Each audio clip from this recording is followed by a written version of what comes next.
Oh, sorry about that. Good evening, ladies and gentlemen. The Design Review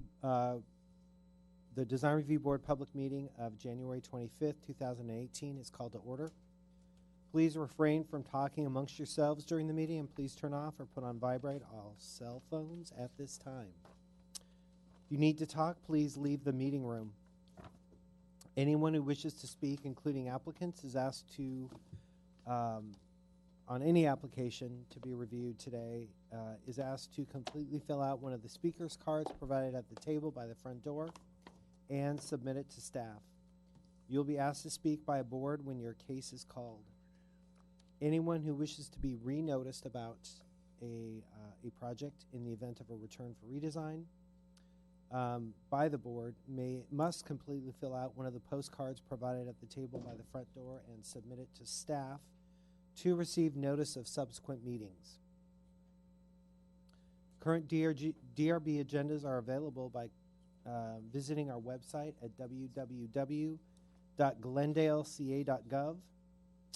A handout describing the procedures of the meeting, possible board decisions, and DRB appeal is available from staff.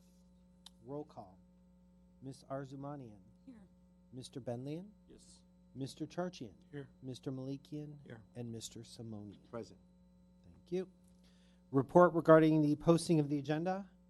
The agenda for this meeting was posted on the bulletin board outside City Hall at or before 5 p.m. on January 18th, 2018. Oral communications. Is there anyone in the audience that wants to talk on an item not a part of this agenda? Is everybody here for an agenda item? Mr. Chair, do you have any I do not cards? have any Okay, cards. great. All right, now we're down to staff announcements. Just a quick announcement. Staff would like to request that item C on today's agenda at 1507 West Kenneth Road be moved to the first item on the agenda, and then the second and the first and the second be moved to the second and the third item. So, I don't have any objections to that. Neither do I. great. Okay. Do we need to make a motion on Chair's discretion. that? So be it. So we'll move the item number C, which is the 1507 Kenneth Road to the first hearing. Thanks. The next item on the calendar is the election of the new DRB chair. So we need to elect. I'll make a motion to nominate Arthur, Mr. Charchian. I'll second that. So we have a nomination, Mr. Charchian. And we have a second. Okay. A motion was made to make Mr. Charchian the next commission, chair of the commission. This will be a roll call. Mr. Benlian. Yes. Ms. Arzumanian. Yes. Mr. Charchian. Abstain. All right. Mr. Simonian Yes. and Mr. Malikian. Yes. Thank you. So now you're back on the right side. I'm where- back on the where right you side. Literally used to be for many, many years. Thank you. All right. Congratulations.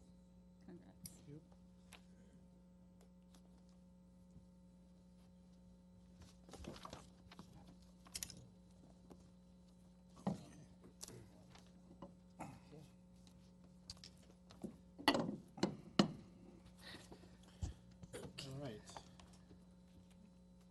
Kind of like this view. So for 5 years, my kids have been asking me to wave to them on TV, so I'll take this one discretionary thing and say, hi, Harry and David, and then we'll continue on with the hearing.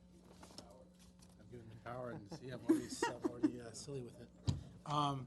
So let's go ahead and start with our first case, PDR 1716 462 1507 West Kenneth Road.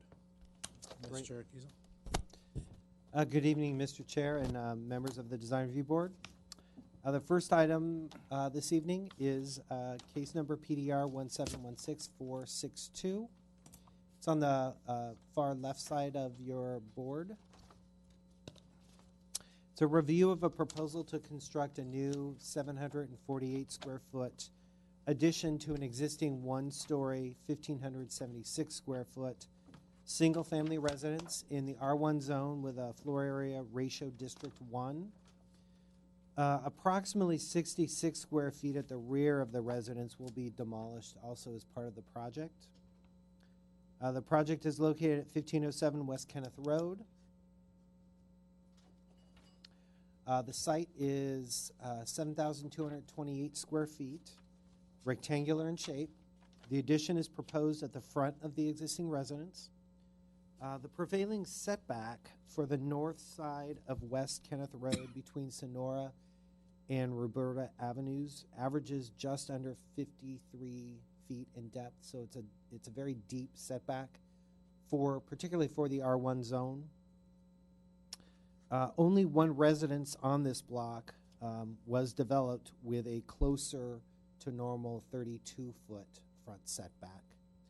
However, you all approved, I think within the last year, the house right next door, in addition to the house right next door, that encroached and the setback was at 25 feet. So the 25-foot is the minimum setback for the R1 zone. The current project proposes a setback of just over 42 feet 7 inches. The two adjacent homes have street front setbacks of 54 and 57 feet. Staff recommends reducing the size of the proposed addition such that the street front setback is more in line with the adjacent homes. Staff also recommends that a condition be added to the project that landscape plans be submitted for review and approval by staff to ensure that the appearance of the front yard is maintained as after the project. Since the project really takes place in the front yard, it's anticipated that most of the landscaping will be destroyed as a result. So that's another condition that we have suggested. The mass and scale of the proposed addition is appropriate because the addition to the house does not involve a new second story. This is a one-story neighborhood. And the house is or will be consistent with the existing mass and scale of the homes in the immediate neighborhood. Additionally, the front of the residence is appropriately articulated through breaks in building plane, fenestration, and application of architectural detail.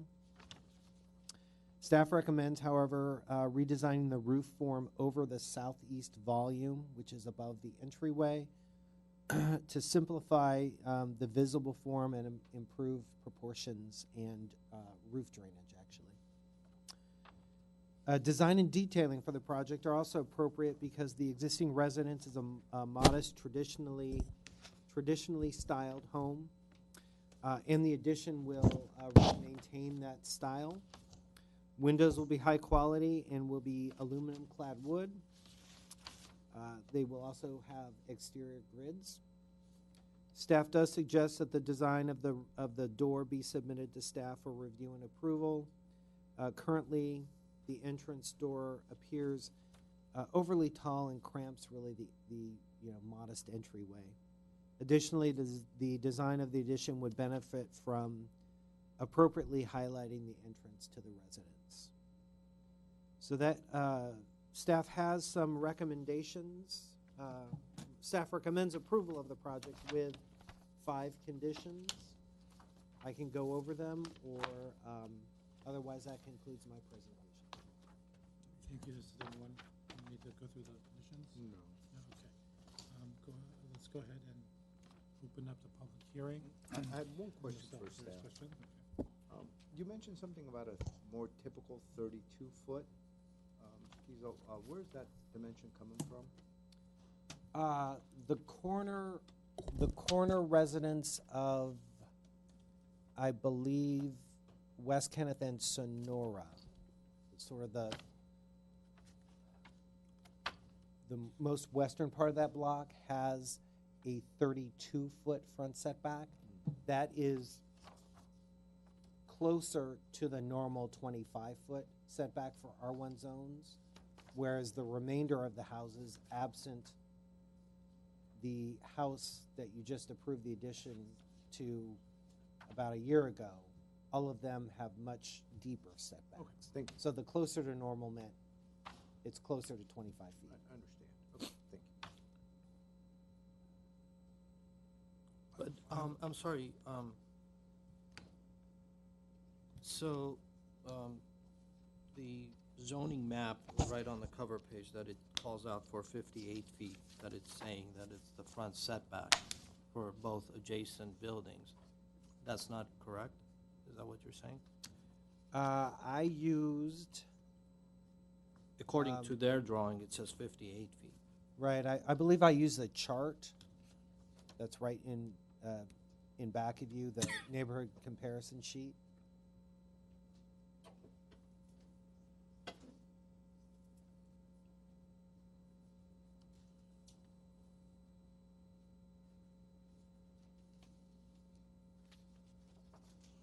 Two, right immediately adjacent is 58, and then number 1 It's 60 feet setback. according All to right, their then, I would go with the numbers up there. Okay.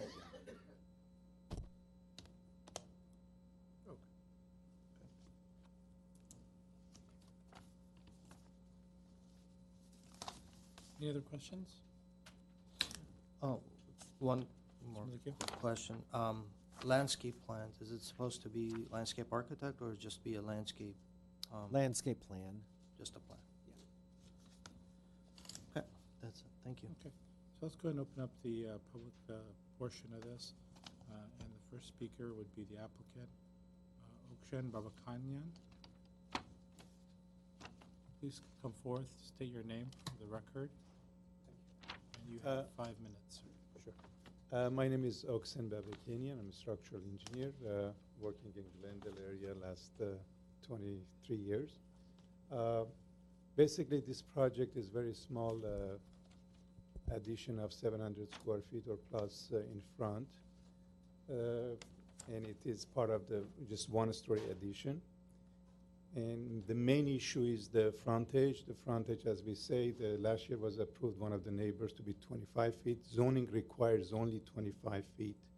And 2 of the neighbors have 55 or some close to it, and one of them has 33 feet. So we're basically in between those numbers. We got 42 and a half feet frontage. The building is very modest. What? Setback, not frontage. Yeah, setback, yeah, front setback. Anyway, it's very modest design, very matching the existing. As far as the landscape goes, there's a bunch of trees in front, which hits the front of the house, so you cannot see the house actually. There's grown-up trees up there. You see that it's very hard to see even the existing house. And it's very nicely landscaped, so we can bring that existing landscape to the board or to Roger to see that. We appreciate Roger's work during the last year that helped us to work with this project and bring it to the level it is. The minor correction that they're suggesting is all doable. We can take care of that. And the door, if the frontage, and the drainage looks okay. The roof, I think, it's a hip roof matching the existing. We went 10-foot ceiling just to make it higher so we can have a nice drainage around it. Any lower than that is going to screw up with the existing house, which is not going to be. So this way, it's much better design as it is. We like to keep it that way if possible. And the rest is up to you guys to make a decision on this house. And I think it's very modest design and comparable with the neighborhood. Thanks a lot. Thank you, sir. The next speaker. Did you have a Chair, I question? have a quick question. Sure. What is the minimum landscape area requirement for this zone? 40%. Thank you. The next speaker is Patrick Masihi.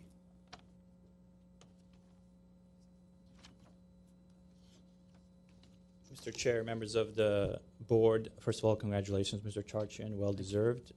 I am in full favor of this project. In fact, just full disclosure, I don't know these neighbors, but I always pass in front of their house when I walk on Kenneth, and they have a very beautiful landscaping in the front.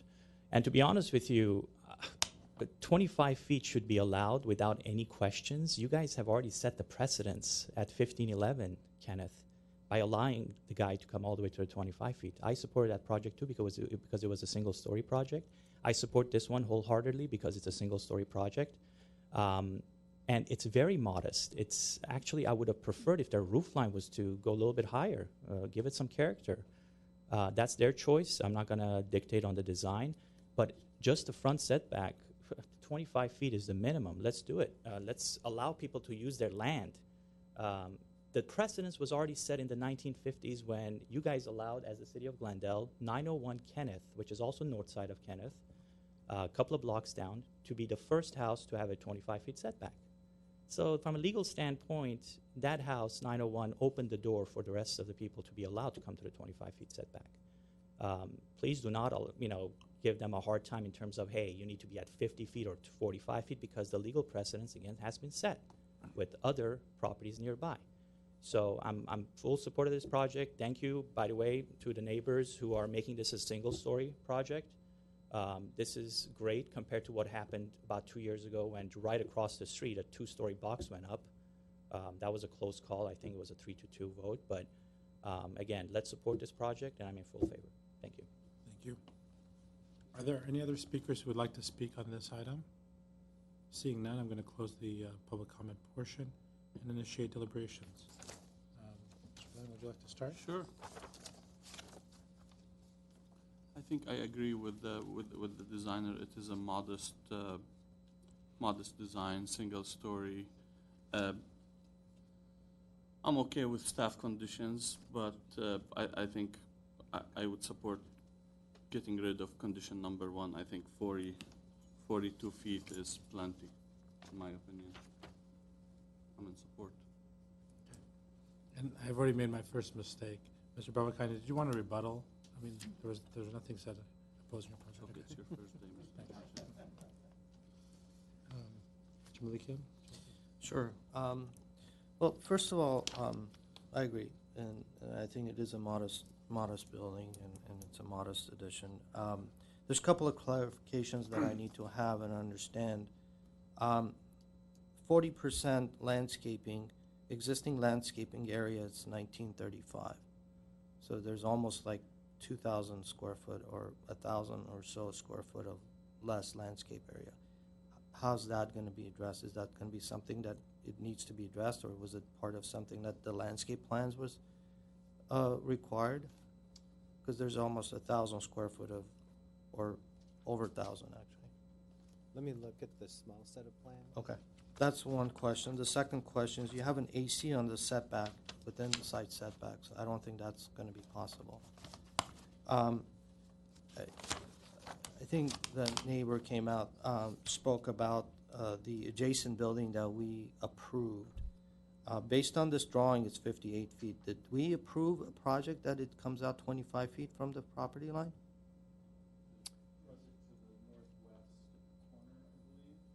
It was the house next to the court.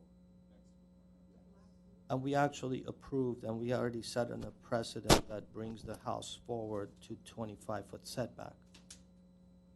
Correct. Correct? I believe it was last summer. And has that been built? I don't know. Probably it has not been built.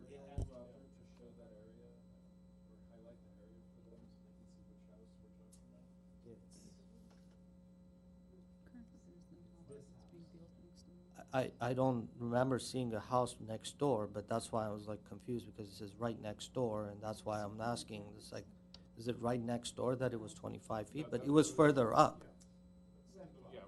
Same block, but it was further up. Right. That already had a shallower setback along the block. Got it. This is the house that was relatively recently before you. This is the house that we're talking about now. Correct. Correct. No, nothing within adjacent. Right. Okay, so the drawings are correct, the way it is, 58 feet and 50. Correct, yeah. So overall, I'm fine with, we can talk about the setback, we can talk about the reduction and all that. There's a couple of design comments that I have. The first one, I'm not sure about the overall height. Either way, it's less than 20 feet, so your setback is not an issue, but there's several different height elevations that are indicated depending on which elevation you look. But comparing to the 17.3 to 14.3, whichever it is, so that, I think that needs to be clarified, what is the height, so maybe the elevation point should be placed, so that just at least for your sake, that when you're reviewing, to make sure that on the site plan that it's shown properly. As far as the chimney and the fireplace that is placed in the front of the building, we all know that we can't have a wood-burning fireplace. And this is gonna be a stone veneer cladding of a bump out that is gonna represent the fireplace. On the elevation, it's showing that the chimney, the flue is breaking the facade, whereas on the rendering, it's actually the edge, the fascia is actually going in front of it. So there's a little bit of a discrepancy in the renderings and the drawings, so I'm not sure which direction. But if I take the rendering, and also it somehow somewhat matches to the south elevation, if you can see the depth of this.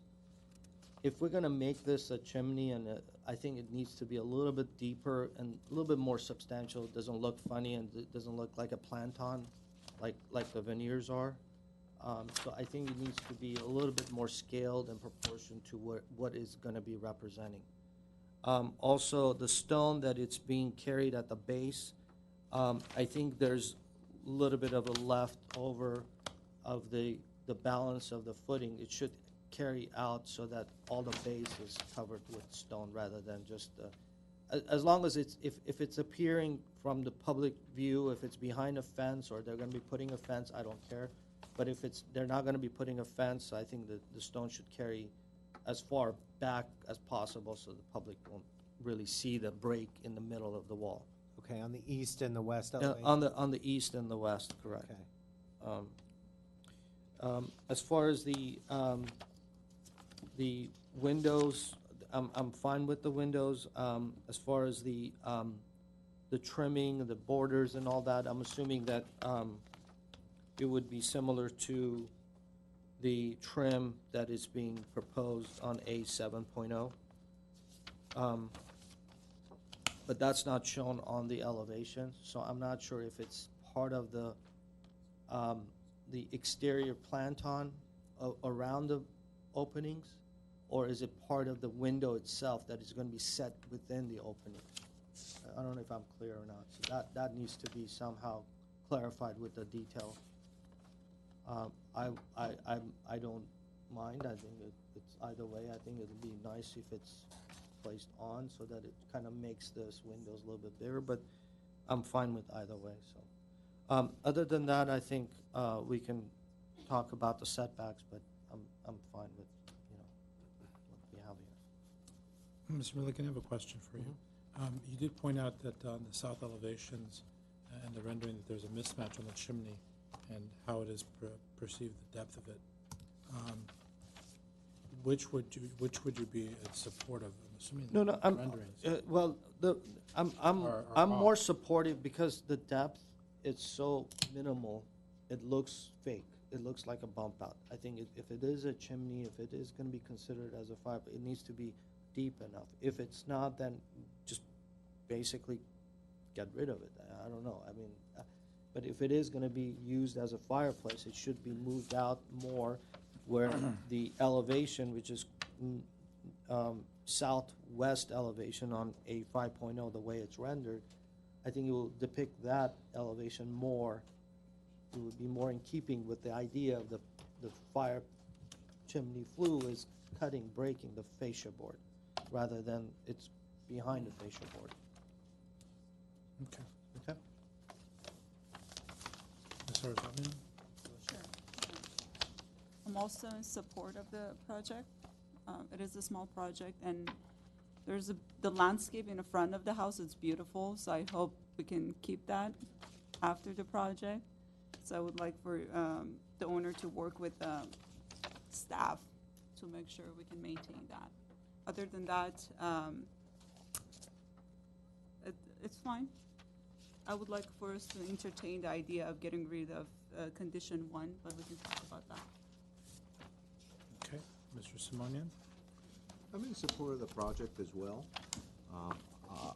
Insofar as the setback is concerned, I support the project as presented because of the fact that, it's a humble addition. They're not going second level, and they're not really getting very close at all to 25-foot setback. They're still quite a ways back.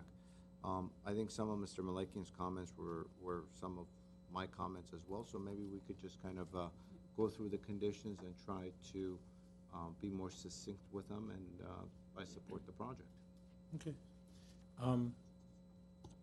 My main concern with the design overall was the chimney and the mismatched condition. On the plans, it looks like it bumps up by about 6 inches. That you're going to have it running into the eave. So I think that needs to be clearly defined, and I support Mr. Simonian's concerns on that, and Mr. Malikian's outlined that needs to be either made to be more in line with an actual usable chimney and appropriately treated, or maybe it goes away if it's not a functioning chimney. That said, the other area of concern that I have is the use of legal precedents, and I just want to touch upon that. We look at each of these projects individually and also in the context of the neighborhood. So if there's a house and there's a couple of houses that have 0 setbacks in this area, that doesn't mean that on the neighborhood survey, that doesn't mean that you can have 0 setbacks all the time, or right at 25 makes sense. But this is a zone. So as far or a range, as far as 42 and 7, or if the chimney does bump out and we get to 41 and change setback, I'm in support of it because it makes sense for the context of this particular project. That's where I'm at. Do we have any? Can we have a reading of the conditions? Sure. Just one more thing, the reduction or the elimination of almost 1,000 square foot of required landscape area, how is that going to be? Right, that, I will double check that because, they need 40% on this lot. Just in estimating from this, it looks like they'll have it because the pool is also counted as landscaping and some of the surround. So you've got the front yard and then, the pool and the So we rear can yard. take care of that with the landscape plans, Right. I guess. Right. Okay. But yeah, you're correct in that the existing landscape area they say is only 1935. So if that truly is the case, that can't happen.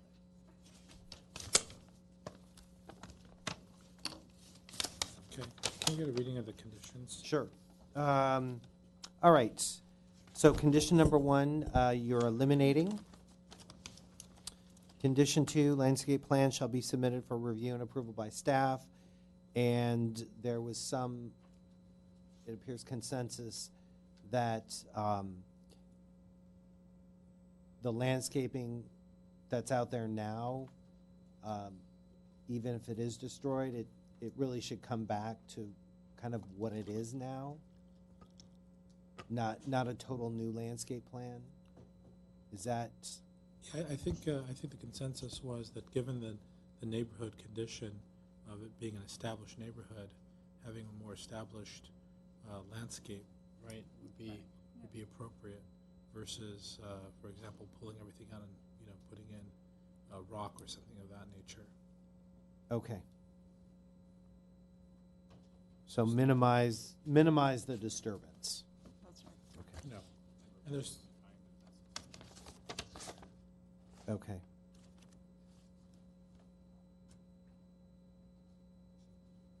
Okay, the third condition, submit the design of the front entrance door to staff for review and approval. The fourth condition, modify the roof design over the addition to reduce the massing and highlight the entrance to the residence. was there support for that?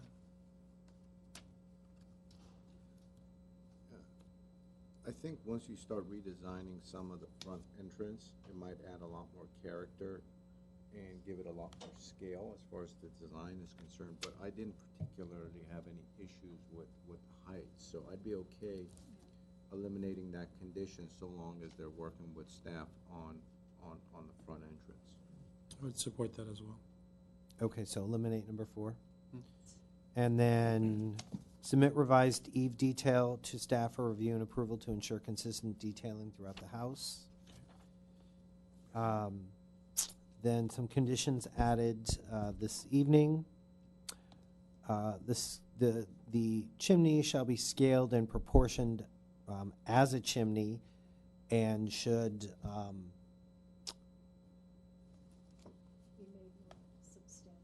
okay, thank you, Chris. Be made more substantial or eliminated. Yes. Okay, and then at the east and west elevations, the stone veneer shall carry as far back as can be seen from the public or stop at a fence line. Okay, and then we did have, we needed some clarification on the window condition that you all were discussing. The trimming that is shown as a sample on their window schedule or window details, the photo, it's not really carried through on the elevations. So you don't see the details. You don't know if it's actually a plant on the face of the stucco, or is it part of the window that it goes within the opening? So that needs to be clarified, so I'm not sure how it is. I'm okay with placing it on the either or, I think, but what they are showing there is not really depicted on their elevation. It's just a simple opening window, so that's all. Just clarify window detail. Okay. So clarify and coordinate window detail. Yeah, to in the match the photo that they've actually put on, so. The rendering or the, No, actually, there's a photo. of the existing condition? No, on A 7.0, there's a trim. And that would be like a stucco mold kind of detail that would be flush with the adjacent. That's fine, either way, because that's not really depicted see. on the elevations. It's just a simple window opening that they're showing. So if you look at the A 7 point, Mr. Chair? Yeah. Yeah, right there. So that's all I'm saying, so we can kind of carry that detail. So the detail should match the trim detail that's for Columbus casting. 8.70.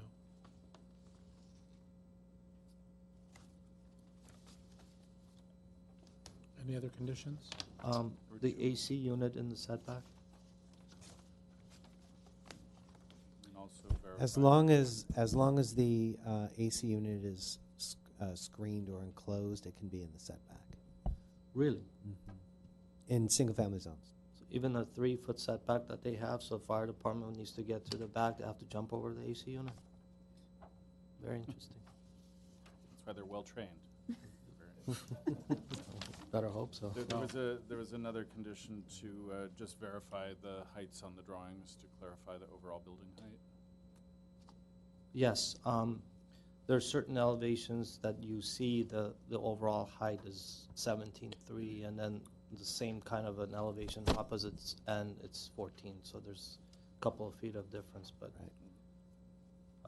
not sure. Without having a survey, I'm not sure how they would determine that. But Okay, those are all the conditions that we had, Just a quick question. What is being removed from the back, that little area? what is being removed? Yeah. Does it notch out? Demolished? I think it was like part of the kitchen or laundry room. It's part of the kitchen. Okay. All right, so I'll entertain a motion with those conditions. I move to approve the project with the stated conditions. I Second. that. Okay. I'm sorry, Roll who seconded it? Mr. Bellin, second. And I'll go and repeat. Okay, a Roll call, motion, please. a motion was made to approve the project with conditions. This will be roll call. Mr. Simonian, Yes. Mr. Benlian. Yes. Ms. Arzumanian, Yes. Mr. Malikian, Yes. and Mr. Chartian. Yes. Great, motion carries 5-0. Thank you. Okay.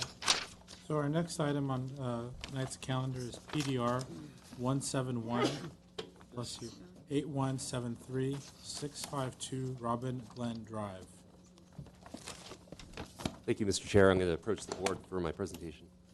Please do so. Next project before you is to demolish an existing single-family home that's approximately 3,400 square feet, as depicted here on the existing survey. The applicants are proposing to construct a new two-story, approximately 8,400 square foot single-family dwelling with an attached 5-car garage that will be approximately a little bit under 1,100 square feet. The existing tennis court and rec room will remain on the site. As you can see from the site of this survey here, it is irregular in shape. It is fairly large, or actually very large. It's 99,000 square feet, which is 2.28 acres. The zone in this, on these two lots, which it builds across, is ROS with a 4-area District 3. And the average current slope of the property from the north to the south is about 55%. Let's go into the analysis of the proposal and site planning. The applicant is proposing to centrally locate the new dwelling where previously graded flat pad area of the existing single-family home. They will include some grading. It's going to be approximately 285 cubic yards of export. Most of it will be cut. The cut areas will be predominantly into the upslope area on the west side to push the massing into the hillside, as you can see from the sections here. So the mass will follow the topography of the lot. Other places of cut will be at the other with the existing flat pad. It will move about 2 feet to lower the flat pad of the new pad lower. They will include a wine cellar, which will be in the middle. Some of the fills will be at the perimeter of the pad just to expand the footprint, and also to fill in the existing pool, as you can see from here. Going on to landscaping, most of it's depicted with a very bare, dry, very limited landscaping, as you can see from this photo here with the story poles there. The applicant is proposing to do fairly limited amount of landscaping, which will be at the perimeter of the new dwelling and at the base of the retaining walls and pool, as you can see from over here. There are observed on the site at the southwest corner, which is at this area of the site here in this landscape plan, or also on this site plan, there's some signs of erosion where the topsoil is slipping, and which I will mention that some of the top fill is slipping onto the adjacent property to the south. And I can go over that later on my presentation, which a letter from that neighbor had come in, was received by staff and was distributed to the board. Going on to further staff's analysis, just a mapping scale. Staff overall thinks the dwelling, although while very large, the house is compatible with the site because it is a fairly large site itself. It transitions well with the neighborhood, as you can see from this location map. It will be sited behind an existing single-family neighborhood where there's existing single-family homes along Robin Glen, and this will be approximately 117 feet driveway just to get onto the property, so it is rather far away from Robin Glen Drive. At the southern elevation, which is the downslope portion, as you can see from here, or in this rendering, this is where the pool and the patio deck is here, or you can see from the south elevation. It will have some new retaining walls, which will extend as high as 4 feet. The retaining walls that they're proposing are for this flat patio area here, and another flat patio, which will step down to a at-grade patio below. And also between the retaining wall is an infinity pool that will extend as high as 8 feet. Overall, with the design, the finishes, and the landscaping, staff feels it is sensitive to the hillside, but however, I will break into a condition just to further enhance and its compatibility with the hillside as far as landscaping, which later on in my presentation I'll go over conditions and kind of address what the neighbors' concerns was in regards to slope stability. But moving on, just in design and detail for the project, staff feels there's quality materials with this project, which is smooth cement plaster and includes wood corbels, two-piece barrel tile, fiberglass-clad wood windows. Given the context in the neighborhood, which is with a variety of nondescript architectural styles, staff feels the proposed style is well designed and relates well with the neighborhood. Before staff goes into its recommendation and proposed conditions, we did receive public comment, 2 of them. First one is the email that was provided by the neighbor to the south, which was provided to you with your packets. In summary, what the concerns were 2 things, which was the erosion issue, which you could see from the photograph that's also included with your project. You can see that there are some attempts of controlling some of the erosion that's been going down slope onto the adjacent neighbor. They would like to see some type of mitigation done to help this issue out. Also, they are in support of the project. However, they would like to have some privacy buffer, like added trees along the southern border between their property as well as theirs, just to kind of screen the view from both of their properties. As they just stated in their letter, they're in support of the project, but they would just like to have some privacy. There is somewhat of an existing, like a landscape screen of some mature trees. They're asking the applicant to kind of fill in those gaps and just continue the landscape trees that kind of screen the 2 properties.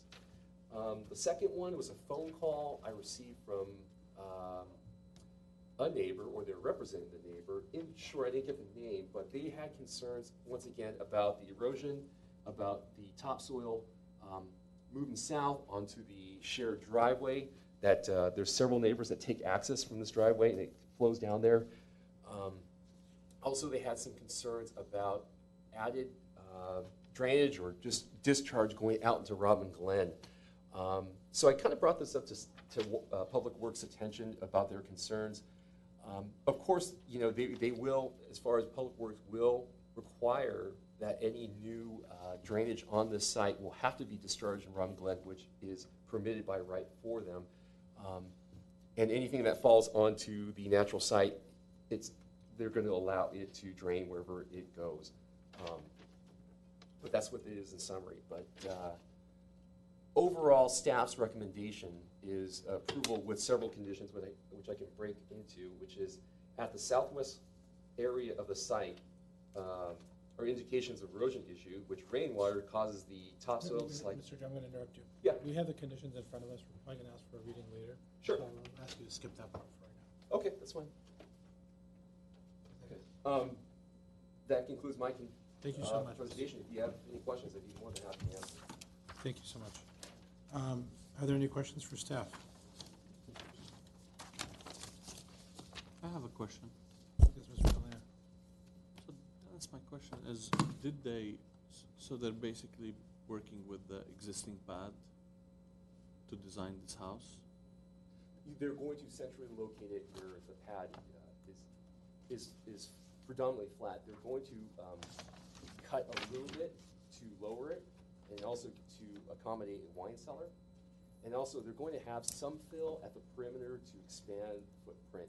I think the grade around those areas will be to accommodate is about 2 feet also. And there's also grading to the west into the slope at that point. Correct. That's where the majority of the cuts happen, to nestle the building into the hillside. And did you discuss with the applicant if they have any ideas on dealing with that erosion that's taking place? We can direct that question at the applicant later on. Okay. Any other questions for staff? All right. I'm going to go ahead and open up the public comment portion of the hearing. Invite Mr. Hamlet Zorabians, the project architect, to come up. Chairman Georgian and the members of the Design Review Board. My name is Hamlet Zorabians, and I'm the project architect. My address, for the record, is 3467 Ocean View Boulevard, Suite B in Glendale. Just to add certain points to what we heard from the staff, is that this is a very unique site. It's a very large site, 99,000 square feet, and allowable floor area here will be over 11,000 square feet, which we have not maximized it, by the way. It consists, the floor area, what we are actually proposing here is about 7,500 square feet of the house itself, about 600 square feet of a wine cellar, which is right in the below the central stair that we have. So that's not going to be even visible. And also, there's also, the issue is that we need to provide 5 parking spaces, parking garage, and so there is an excess amount there of about 500 square feet that we have to count as a floor area. So that's gets into the calculation. And also, there's an existing recreation room, which we obviously keeping. So all of them together is what we are presenting to you. And the square footage that was stated, it includes all this. So there's an existing driveway overall, which we're going to be keeping. The driveway is accessible from Robin Glen, comes all the way up. It's some 114 feet, driveway. It's a very secluded lot itself. And yes, I mean, you said it right. I mean, we are trying to work with whatever the graded pad is.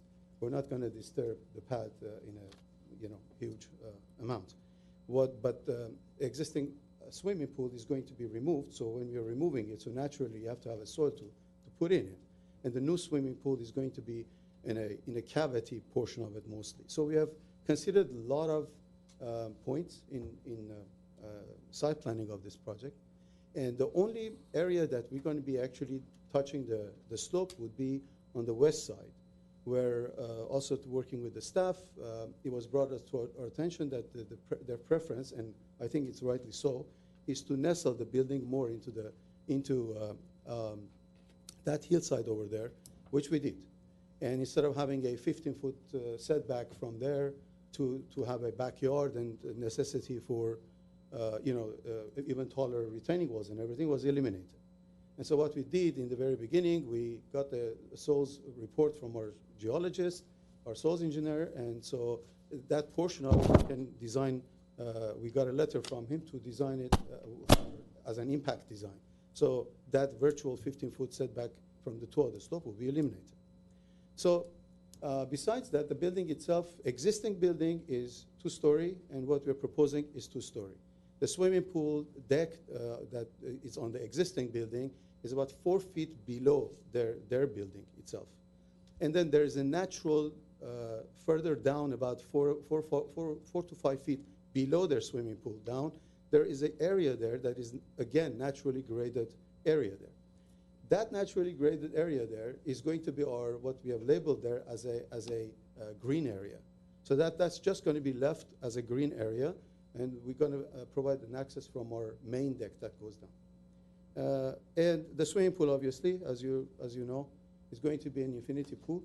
So it has progressions when it comes down because the most is going to be, retaining will be on 8 feet on the west side and 4 feet on the east side of it. So as far as retaining walls are concerned, any visible retaining walls that are going to be in the front of the project, which is actually the rear of the, technically the rear of the project, it's not going to be exceeding 4 feet. We don't have that many retaining walls here.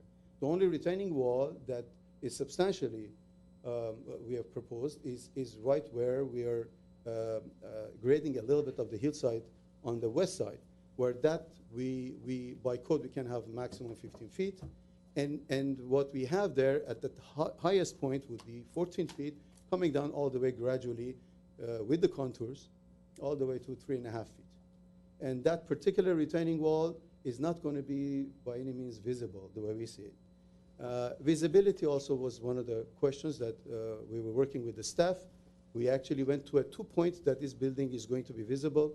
And we have presented to you a sheet there that we have montaged the new proposed building as it appears from 1 point from Robin Glen to the right-hand side. So we are showing you before and after shots. And that building that we have located there, it goes within the story poles that we have installed there, as you can see. On the left-hand side is very, very down, about 60 feet down, where we have the cul-de-sac there, that the first buildings appear. From that point on, you can see that the house is almost barely visible. However, we've montaged what will be the effect of the new building there. So that's clearly showing there. Building is designed in a Spanish motif. It's like a hacienda. We wanted to keep the the building height to a minimum. So including what is going to be introducing itself on the north east side of it, where we have a little bit of a intrusion into this into that contours there. All of them together, we're not exceeding 35 feet. And the roofs are designed with a hipped roof, which is less intrusive. The building is not very readily visible from everywhere. It's just that certain pockets, as you're driving up the Robin Glen, you can see the house. And the existing trees that is right on the both sides of the driveway, the private driveway that was there, and it's still there, and is going to we intend to keep them, unless there is a tree that it's questionable as far as quantity is concerned, quality of life is concerned. Then we have made sure that the landscaping includes a provision for it that will be replaced alike within alike tree. The drainage, the question that you had, the drainage, we have already started the grading plans for this project. Based on the preliminary grading that we have already put in your packets, an engineer is already doing a drainage and grading plan, which I do have their drainage plan here.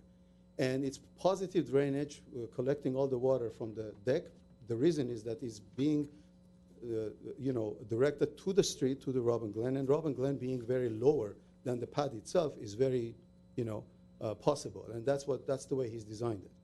So the drainage is not going to be an issue. When it comes to the erosion, obviously you know what fire department is proposing. Fire department is required. Fire department is requiring that all the slopes will be cleared because of the fire hazard up to 150 feet from the buildings, generally speaking.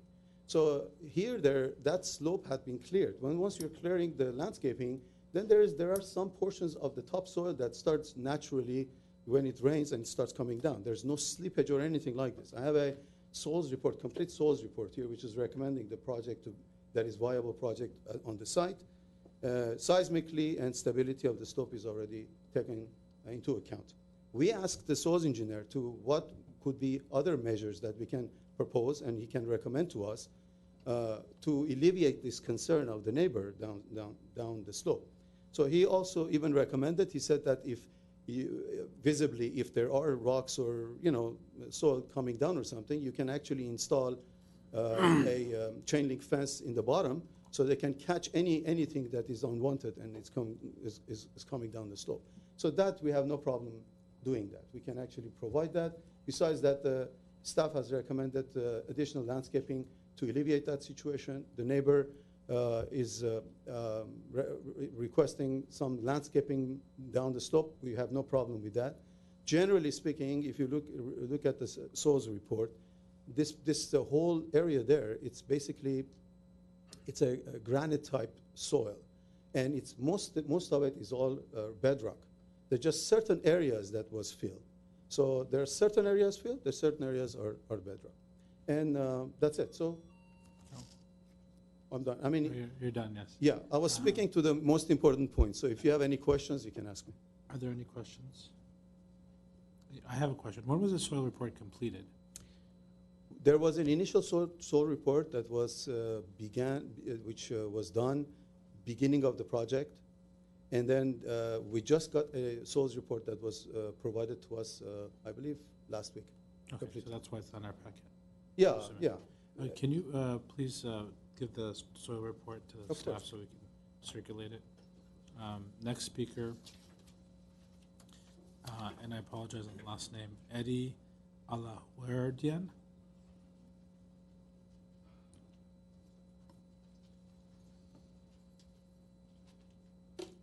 Good afternoon, Mr. Chair. afternoon. Congratulations, board members. Please My- state your name for the record, even though I stated it. My name is Eddie Laverdian. I'm the property owner at 658 Robin Glen Drive. That's the property on the north of the proposed roadway. The one with the gray roof, or the one The one where where the pool is visible. the pool is visible? So Correct. your neighbors with the tennis court. Correct. I've been the resident of 658 Robin Glen for the past, actually over 20 years. I believe this is, we are going to be the most impacted by this project. My family and I have been living there for a long time, and we plan to stay there. This is a massive building. The proposal is practically about 2 to 3 times of the largest house in that neighborhood, that's included in the package, and about 3 times the average, I believe, if I'm not mistaken. This is a complex project, and this project was proposed, or a design board meeting was proposed during the holiday season. We approached the staff, and they were helpful. On the same time, I approached some subject matter expert to look at some of the proposed project on this one. Unfortunately, we do not have the same resources at the city, and we have to deal with subject matter experts' timelines. So, as of now, I'm waiting for some of the reports to come in. As of you indicated, there are some new information on the soil report and grading that this was not disclosed, or we didn't have access to look at it. What I would like to ask the board members, if it's possible, if to grant us or delay this project for another 2 to 3 weeks until we have get a hold of the report from my subject matter expert. At this time, I don't want to oppose or support this project, but I'd like to have a chance to look at our subject matter expert regarding some of the proposals, and at that time we'll make a determination, come to the board, and we express our support or opposition to this project. Thank you. I have a question for you, sir. When you refer to subject matter expert, what particular type of expert are you looking to engage, or have you engaged? We're looking at the soil report. I'm looking at the grading. I'm looking at some of those because in the past, during the last rainy season, we also had some water flowing to our property from adjacent tennis court, and we had other issues. So I'd like to address some of those issues with the civil engineers and grading. I see. Okay, any questions? Thank you, sir. Thank you. Rebuttal, 2 minutes, if you want it. Yeah, I mean, I'm sorry, there's no other speaker cards. Is there anyone else that would like to speak on this matter? Seeing none, would you like a rebuttal? I would just say that this soils report that we provided, the soils report was we had already initiated, and we had the soils report for to address the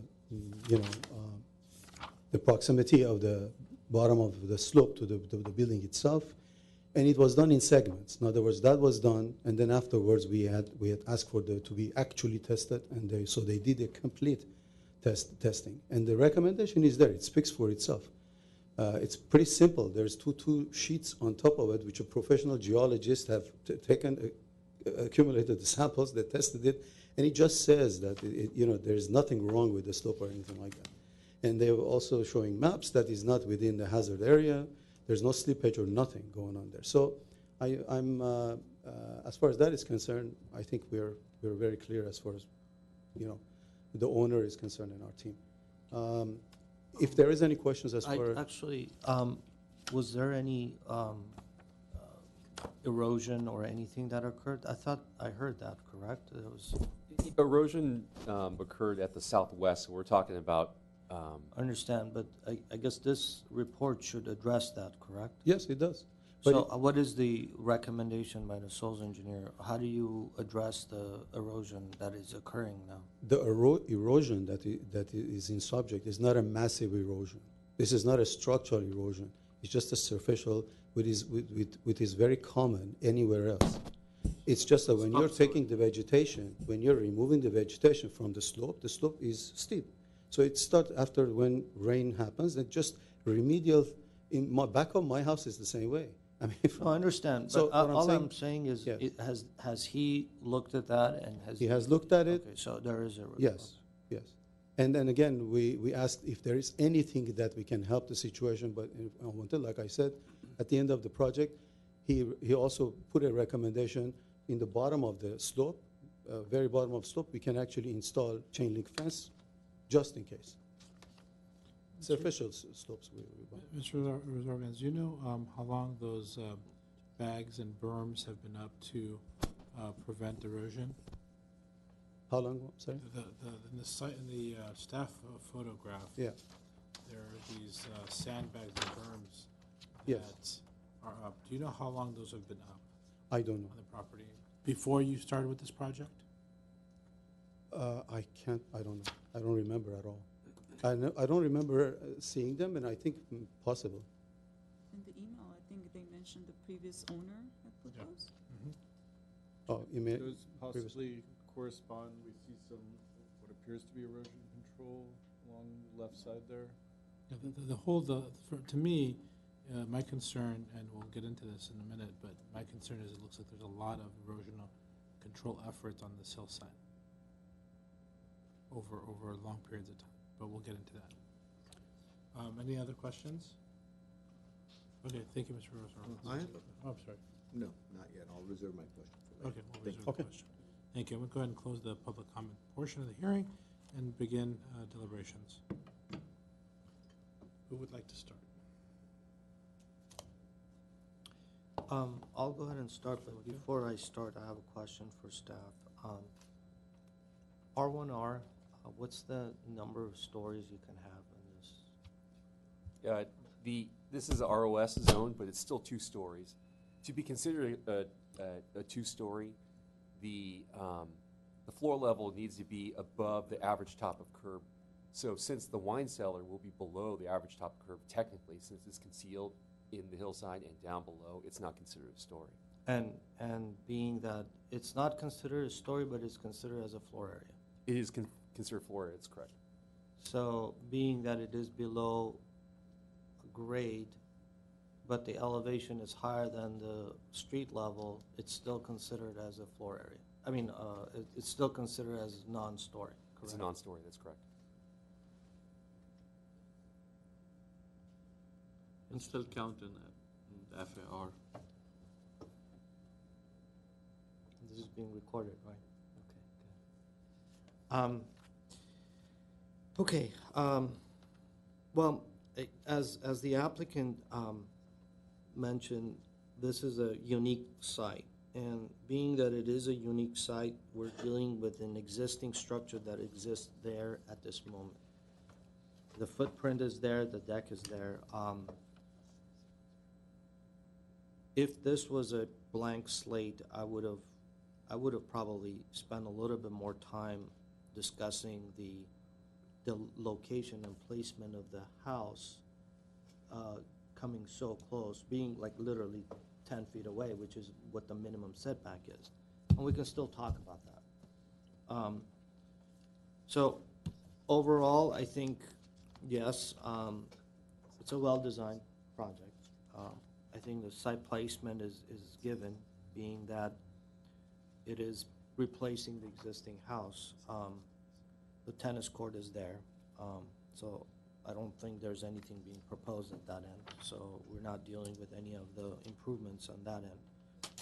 So anything that is happening is away from, or is within the footprint. Again, I'm a little bit, I haven't been given the same information. This is a new information because past 20 years or whatever I've been dealing with, it was a different information that I just received regarding the 3-story. But we can discuss that with staff later on. So we will take that as it is, as being that it is a 2-story. The question, or having said all of this, I want to get to the actual overall design, the look of that, and then I'll let the site planning and everything else that you will talk about. I think overall it's fine. I have no problem with the project, but I think the detailing of the project is it needs a little bit of a clarification, and also the quality of the design that is being proposed. For me, it's a little bit questionable to use fiberglass doors and windows in such a high-end quality home that is being proposed. So I think an effort needs to go on and kind of look at this as not being a fiberglass and possibly going into the more of a wood, or even a wood-clad, possibly. Also, the detailing, which for me it's very well done as you enter into the courtyard. As you come around the back, it seems like some of the effort that has gone in, that it's the details that have gone in around the entryways, or the moldings around doors, or even the dividers that are being proposed for the doors there, it's being lost, and it becomes a lot more contemporary, more of a resort look that is being apparent to the view side of the project, whereas the back side is a lot more detail oriented. The little columns that are being proposed within, that is gone, that is not apparent. Also, you have a wrought iron on the, there's a wrought iron on the upper level, and then there's a glass railing at the bottom, which brings a little bit more of a modern effect to that. So I think a little bit of a consistent detailing would really help in the overall design, in my opinion. Other than that, I mean, there's not much I can talk about because of the footprint that we have is there. I mean, we can't cut the hill down unless we literally say where the hill is, keep the back where it is, and push the view side in, thus reducing the size of the home and pushing it back. To me, it's fine. I think overall, I think it's the least impactful design that can possibly go to this site without impacting the adjacent properties, in my opinion. If staff can just answer board members Malakian's question about the story. So staff had some, mistakenly, it is a story, because the average top of curve you can easily see from the survey here, it ranges from 101 to 98. The finished floor with the top of the wine cellar is 120. So this is well above the finished floor of the average. So yes, the wine cellar will have to be eliminated because it will be considered. I mean, okay, let me on their defense, and I wanted to, because I've gone through this exercise and I've been beaten by the Pope, so I've learned my lesson. So if you actually take a look at the building section number 2 on page A5, there's only a very slight little section that is technically considered as a 3-story. So the wine cellar can still exist, but if the retaining wall comes to the edge of the two-story volume, then that is technically, should be considered as a two-story. Although, It gets since we smaller. count the floor area of stairs twice, you're right, it is a one-story volume. We'd have to dig into that a little. There's a precedent, so we can go back to it. But I They could think also that- drop the ceiling to 6 feet and make it a very cozy wine cellar, so. No, but I think it's considered a two-story. It would be two-story. It's still a story. It's still a story. It's still a story. It's just not floor. Strike that. Yeah. It would be okay. Sorry, we're all trying to get into consensus. So it would be okay, right? So gonna if they get move the smaller. retaining wall to the edge, They will either need to eliminate the wine cellar, or they'll need to redesign it in such a way that at no point there's, vertical point, there are 3 stories. so just moving the retainer wall to the edge of the two-story will give you the wine cellar. Possibly.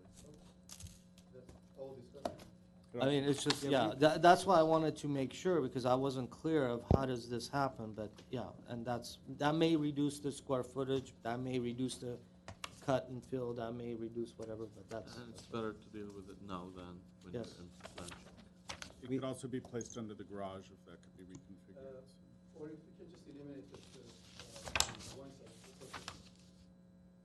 We can eliminate the wine cellar instead of making those big changes. we can't have cross. Yeah, I'm sorry, no cross communication, but It's okay, just. We can discuss it with the applicant. Yeah. thanks. You're sharper at this because you've been doing it for years.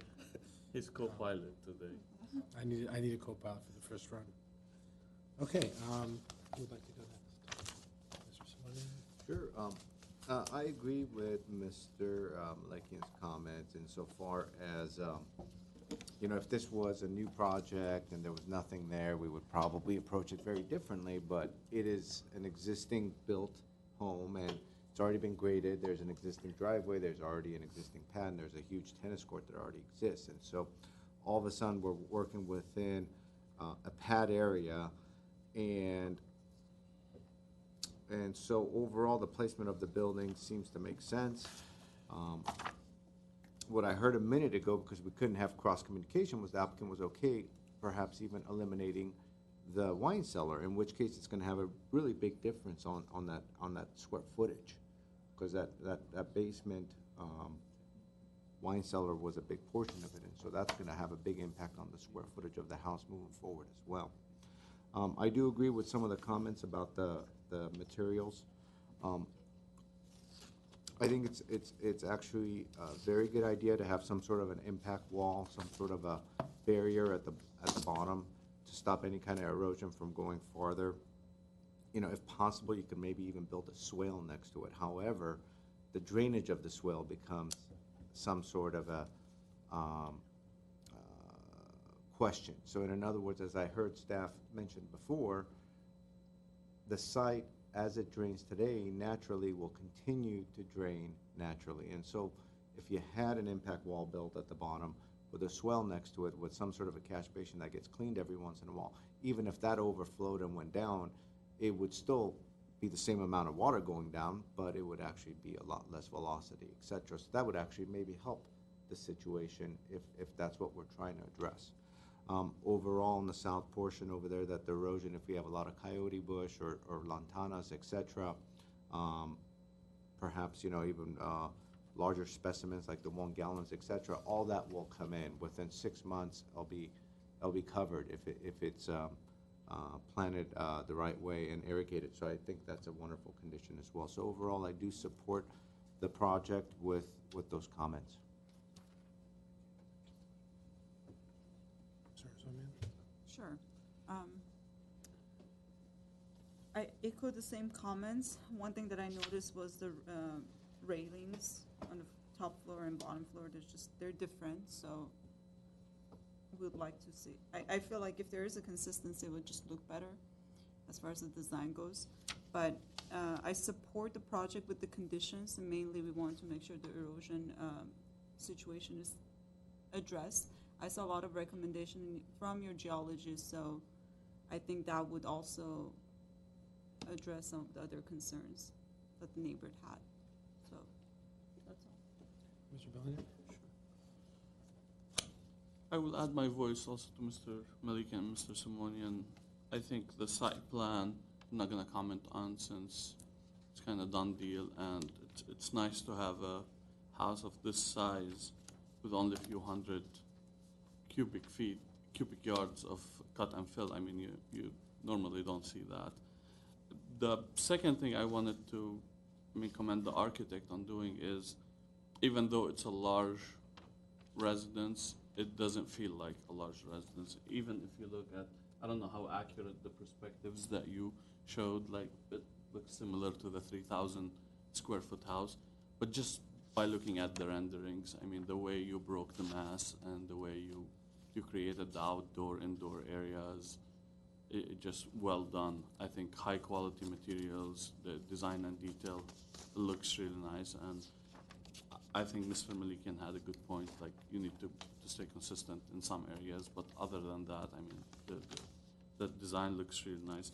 I had the chance to take a look at the soils report, and I agree with you. It's mostly granite, and it's very shallow, so I'm not too worried about erosion, but I'm sure we can do address that with some landscaping. Anytime you clear the area, topsoil moves, and that's not a major issue or a seismic issue that I'm worried about.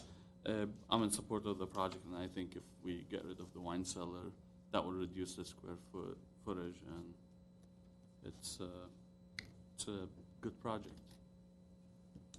Okay. So from a design perspective, I agree with my colleagues. This is one of those unique scenarios where it does work. The design is of very high quality, and the detailing is of high quality. But I have reservations on this project. My reservations on this project are the mass. The overall mass of this home on the hillside is much larger than the surrounding context. I want to be on record as saying that. I think that the prior owner of this property did a great service to the new owner of this property by being able to grade that pad originally, by being able to grade in that swimming pool originally, and maybe a disservice to the hillside stability and the hillside, the way that it has been treated. There's, to me, long evidence of erosion or water control issues on this hillside. You can see it in the map that we have, the aerial. There's been efforts to control flow. I think that addressing the recommendations in the soil report will be a better scenario or condition than leaving that hill the way it is now. So it's kind of a catch-22. You want to have that cleaned up and developed and addressed. But I have reservations because of the fact that this is such a massive structure, and it's at the it's taking full advantage of the pad with no real setbacks on the pad. But I understand my colleagues' viewpoints as well.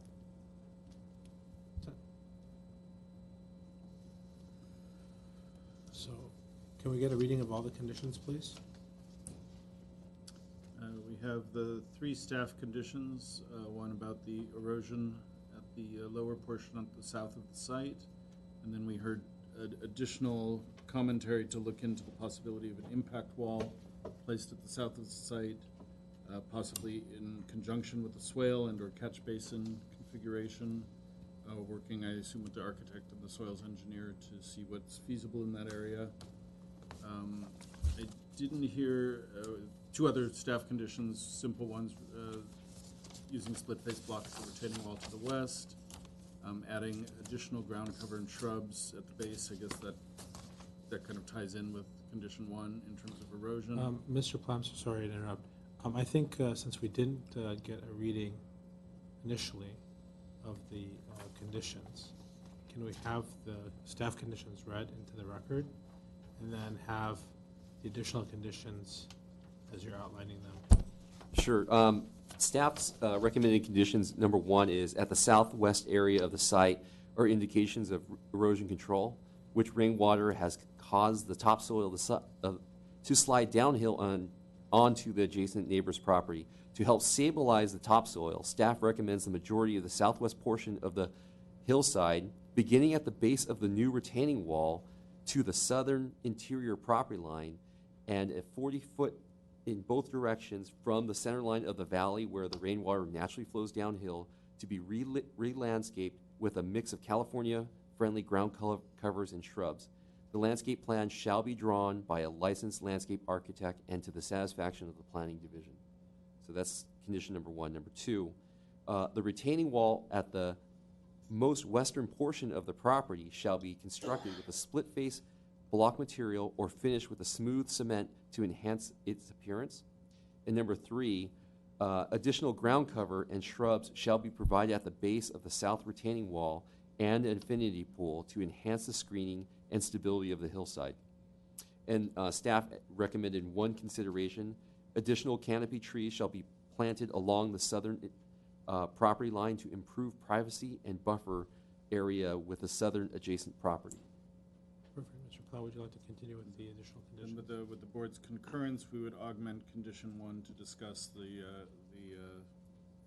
impact wall and/or swale condition for further erosion control. We have a condition that we need a little clarification on.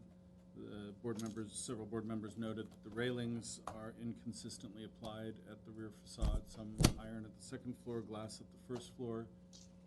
We could either give the architect and the owner their choice of material, or you could suggest which one you prefer.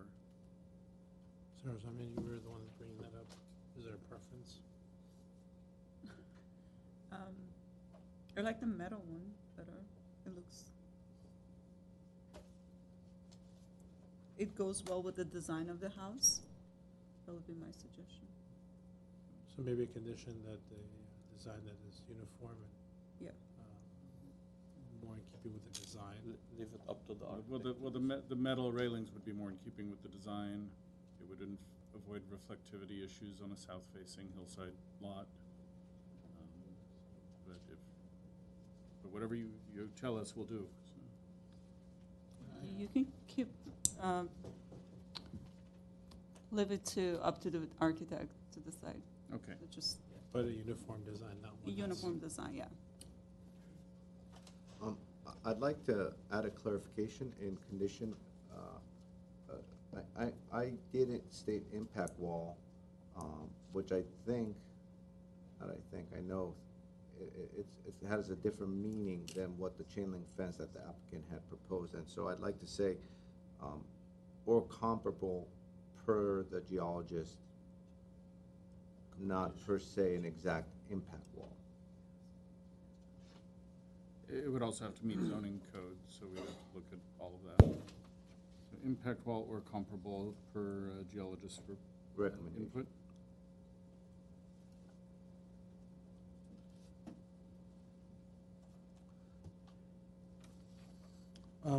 One moment, Mr. Platt.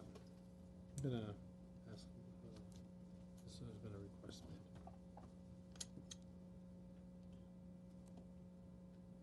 made.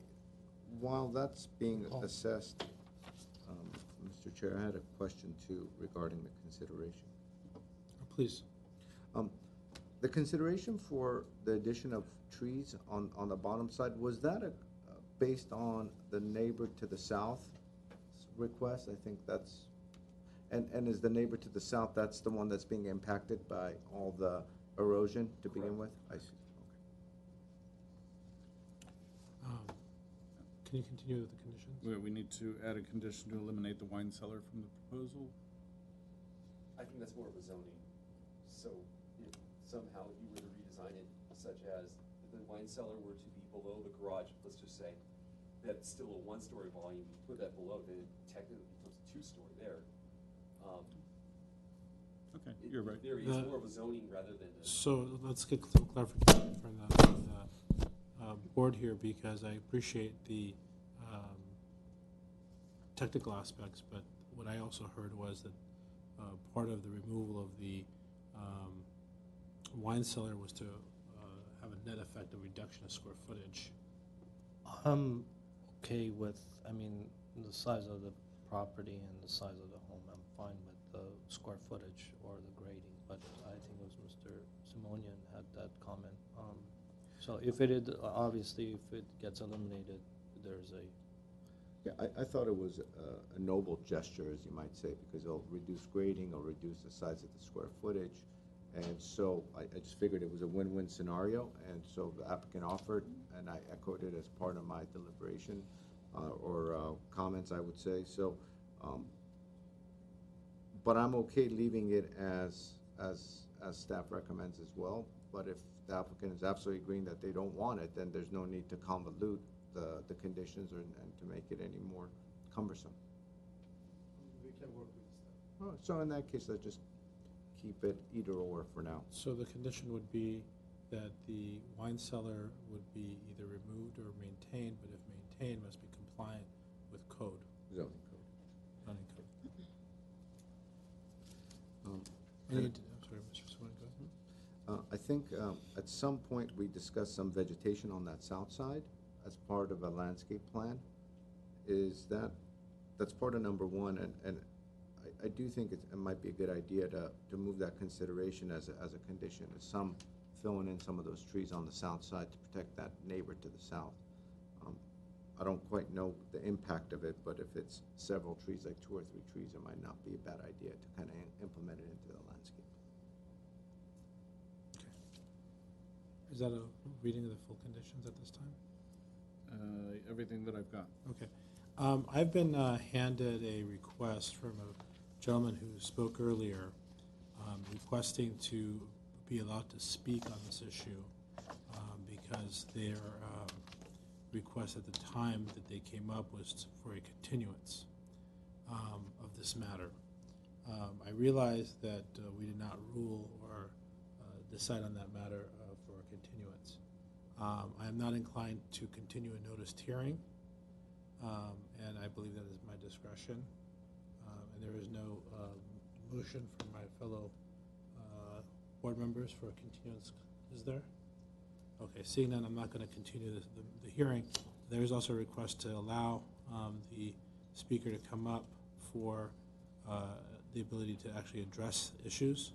I'm going to entertain that for the sake of full rights of the public to be heard. I'm going to open the public hearing for only 3 minutes and ask you to come up, and I'll give Mr. Zarabian a 1-minute rebuttal. Mr. Eddie Alavergian, please come up. State your name for the record. 3-minute timer, please. Thank you, Mr. Chair. Thank you for the second opportunity. I was trying to get a chance to talk to the property owner and address some of the issues in a private manner rather than in a public manner. There are some issues that I don't think the staff has grossly overlooked. There are some zoning issues and there are some issues about the lot. This particular project is 2 lots, 2 APN addresses. And there is a future street. There's an assessment drawing plans that they shows as a future street. This is not a driveway. And there's another easement of 20 feet that the house, proposed house, is sitting on that setback. There's issues with side setbacks and front setbacks that should be addressed. I'd like to have this continued so I can talk to the architect and address some of these issues in a later time. But if you want, I have the written up documents that I can give it to you guys. But I think you guys overlooked. I think you guys overlooked. I will ask you to hand whatever written document you have. Sure. Is it, how many pages is it, sir? It's a couple pages. To staff, I'm going to ask staff to make a copy and circulate it. Do you have any other comments, sir? No, I think right up will speak for itself, and I have an attached drawing of the site and the driveway and the easement. So you need to Please take hand that. that to staff. Okay. So I'm going to go ahead and, if there are no other comments from you, sir, go ahead and ask you to sit down. Mr. Zarabian, you have a 1-minute rebuttal. I just want to say that I'm sure that the owner, the new owner, you know, of the house, this property, will be very much willing to work with the neighbors if they need any and they have any concerns as far as physical concerns that they have, to alleviate certain concerns that he has. But there's no legal issue here. There's no zoning issue here. These are two lots, and the driveway is actually part of one of the lots. And in Glendale, technically, when you build over that line, they're already tight. It's not like the city of LA that you have to file an affidavit. So this is basically that. So I just wanted to make that clear. I do have the same paperwork. It's nothing. Okay, that thank there you, is. sir. Thank you. Okay, and we're going to close the public hearing portion of this. For a full record, I'd like to see what there is. On the assessor parcel map, it does indicate the driveway as a future street.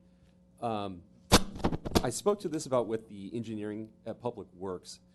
Somewhere in the past, I think it was in I forget the date, they did have that exercise of the Public Works said that this could be used as a future street. However, within that 2 years of when they said that this could be a future street, it was not exercised, so therefore it defaults as being part of the property. And I have this as written comment from Public Works from the engineering department. So it is not a future street. Correct. Well, the copies are being made. What I'd like to indicate is, just as for education purposes for the public, we're here to look at design, which is one of the first stages of this project. This project, if approved, is going to get routed to various departments within the city, including zoning. Zoning is not going to allow the project to be built if it's on a public right-of-way or a future proposed right-of-way or an easement. So those are outside of our purview, but that is the way it's going to be routed. I will wait for the copies to come in. So we can circulate them for fairness purposes, and then we'll go ahead and entertain a motion after that, unless there's any questions. Okay. So take a quick stretch break, but we're not going to discontinue the hearing.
Mr. Chair, I think we're back on, so I'm convening the deliberations again. We've reviewed as the entire board the documents submitted by the last speaker. We've also received an email referencing the response from zoning in reference to the street. We reviewed these materials. Are there any concerns outlined by anyone here? Any questions for staff or applicant or speaker? Seeing none. I will note one issue, Mr. Joe, for the record. Was there a posting on the property of this project? Yes, the site and the driveway along Robin Glen was posted for the original date, which was in December, and then it was further updated for today's date of January. Okay, and then notices were sent, were mailed to adjacent neighbors? Only the original notice for the original date, Sure. and then at the date it was announced that it will be continued for a date certain, which is today, without further notice. Okay, thank you, sir. With that, I'm going to go ahead and close the deliberations and entertain a motion. I move to approve the project with the conditions as stated and read. Second, I'll second that. roll call vote, please. So that was a motion by Board Member Simonian, and then that was a second by Board Member Arzumanian. So this will be roll call. Board Member Arzumanian, Yes. Board Member Benlian, Yes. Board Member Malakian, Yes. Board Member Simonian, Yes. and Mr. Chair Charchian. No. So we have a 4-1 vote where the yeses stand. Thank you. Okay, so the next matter on calendar is the last matter on calendar, DBR 1705413, another project with Mr. Zarabians and the planners here. They're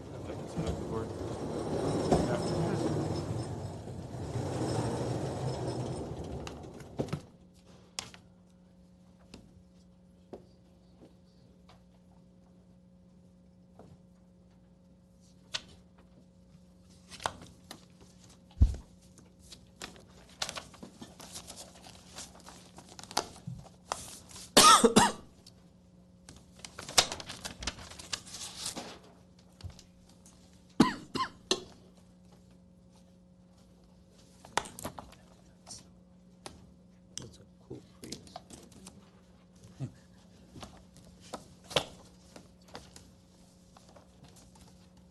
Ms. Padigan, do you want to get us started when you're ready? Yes, Thank you. sorry about the delay. No problem. Chairman of the board and design review board members, this next case is case number PDR 1705413. The project address is 7112 and 716 South Louis Street. And the proposal is for the development of a new multifamily residential building, 3 stories, 10-unit building over a semi-subterranean 27-space parking garage. The property consists of 2 lots totaling approximately 14,000 square feet. There are 2 existing single-family houses on the property. They will be demolished as a result of this project.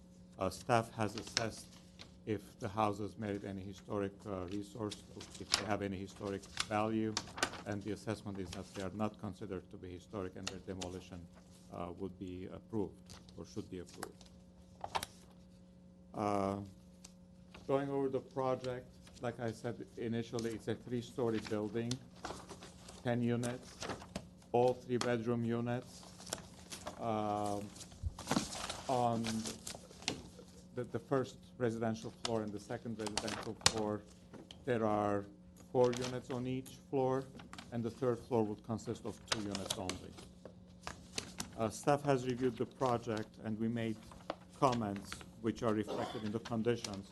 They are minor in terms of conditions. One main thing about the massing of the building, since the third floor would consist only of 2 units, the massing of the third floor and the volume of the third floor is substantially smaller compared to the lower levels of the building, thereby reducing significantly from the mass of the building. In addition to this, the building is designed in the modern style with smooth facades, and it's pretty well articulated. So staff thinks the building is consistent with the design guidelines. Staff's recommendation is for approval with a number of conditions, and the conditions are minor to bring full compliance, to bring the building to full compliance. And I give you a couple of examples. For instance, we've noticed that the amenities in the landscape area and the common areas of the landscaping are not substantial, and we're asking for additional amenities to be provided. The air conditioning units, the rooftop air conditioning units aren't specified for the third unit, for the third floor, but there are available spaces on the roof for that to be provided. So we think the project can be completed with the conditions that have been recommended. I would like to conclude my presentation unless there are questions from the board. Any questions at this time? Seeing none, thank you. I'm going to go ahead and open the public comment portion of the hearing. Invite Mr. Hamlin Zarabian, the project architect. Please state your name for the record. You have 5 minutes. My name is Hamlet Zorabians. I'm the project architect. For the record again, my address is 3467 Ocean View Boulevard, Suite B in Glendale. So as we heard by the staff, this is a double lot, and the zoning of it is R1650.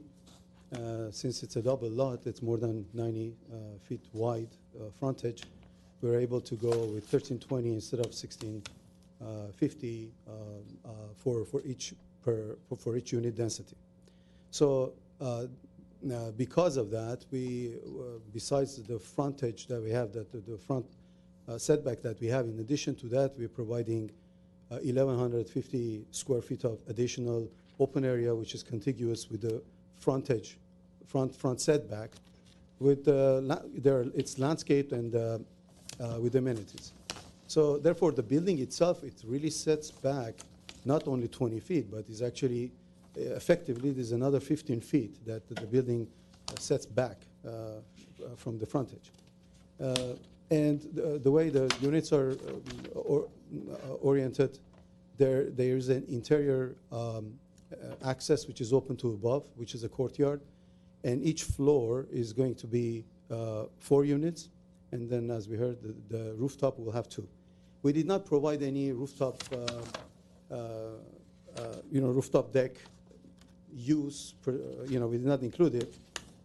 It's because we felt that the owner, per his recommendation and his request, that he didn't want to have any other liabilities and stuff. So this particular building doesn't have a rooftop deck in a sense of, like landscape rooftop deck and everything. So the rooftop that we have basically is going to be reserved for solar panel locations and also for HVAC.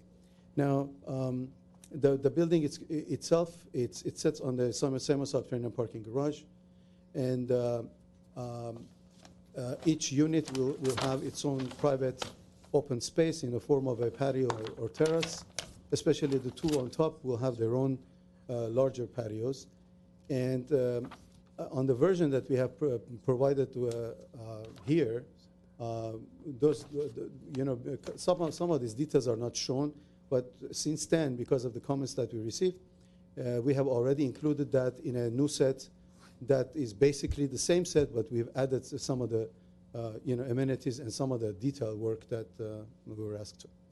But in any case, the buildings are looking out, so their circulation is within the entire building. There's no other corridors or circulations from outside. That's something nice about it. And they're all 3 bedrooms. There's a comment made as a condition that was from the staff, which they are recommending it to provide an extra parking space is because of the 3-bedroom count, and they're rounding off, because we actually are required to have 26 and a half, which 27 and a half, which we have actually rounded down. That was our understanding. But anyway, that by zoning, we have to provide 1 more parking space, or else we have to remove one of the bedrooms, which we will do. So we're okay with that. I mean, we will work it out with the zoning as far as that's concerned. We have some drawings here that shows the location of the HVAC units on the rooftop. And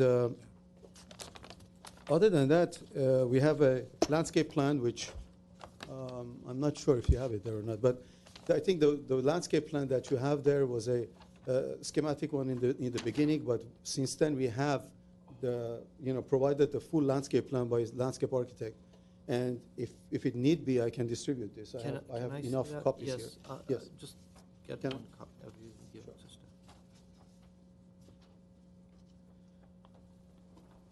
So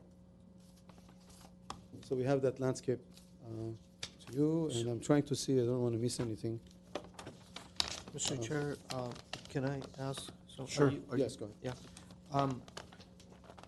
I don't see the diagram for the open space, so are you using the back area as part of your open space? The back area is the only open space that we have, common open space. And I do have a diagram. Okay. That's not shown there. That's what So unfortunately. the question that I have, as I understand, the open space needs to be level area, and if you have raised planters, and I'm not sure, that's what I wanted to see, the landscape plans, it calls out for lawn, Yeah. calls out for, now that I'm looking at this, it's a, Yeah, I do have a section through it, Mr. 24-inch box. I don't see the section. No, I have it here. I mean, I can, that's what I'm saying. It was not very clear. I provided a section to show how we are depressing the common open space. Okay, so you are, so that's my question. So you are actually Yes. depressing it, okay. So 24 that- inches. The drawing that I have, it doesn't show that. No, it doesn't. So, so the question that I have is, and this is coming from just a very, very recent experience. You're gonna be hit with lid, for this project. And the lid is gonna require you to provide, drainage, percolation. Yes. So in order for you to be able to provide the lid, meet the lid requirements, your landscaping needs to be deep enough in order for it to drain. But if it becomes deep enough, then your open space becomes like a larger planter area, which is, I don't know if it's considered as an open area anymore. So it's a, I'm just bringing this up because I just got, it's a exercise that I'm working on right now on another project. But if the planter needs to be taller than, let's say, 24 inches, which is what minimum 24 inch deep, the depth of the planter needs to be. If it goes to 30 or 36 inch, is that still be considered as part of the open area? Well, we can look at the details of it. We can consider it as the edges of it as part of seating, probably incorporated within the landscaping. So until we see some more details. So the code says that if it needs to be, it needs to be 10-foot clear, one level, to be considered as an open area under the Glendale Municipal Code. But if you end up providing a larger planter to address the lid requirements, we're still okay. Right, and we can work with that because it can be turned into seating or something else. Got it, okay. And the design guidelines for multifamily suggests that for common areas above grade, that a minimum of 20% of planting must be within 9 inches of the finished floor in order to provide a more natural sensibility. So we don't require that there are no raised planters in the common spaces. Okay. And can I comment on the LID? Sure. Okay. Since most of the properties, Bless you. most of the properties in Glendale, because they don't have a liquefaction problem, most of them right now, that actually the public works prefers to use a dry well system rather than the planters. So we go only for planters if we have a liquefaction problem or the site is so small that you don't necessarily want to inject the water below grade to compromise your foundations. So most of the projects that we've been involved in this size, at least, double ones, they're utilizing that system, which in the front, obviously, we have a 20-foot wide of setback, which within that's going to be the dry well. So We're going to be collecting the water and taking it to the dry well, and then the excess water will be sent out. So that's the system we're looking at right now. Any other questions from Mr. Sarabians? Okay, thank you, sir. Next speaker, Henry Rodriguez.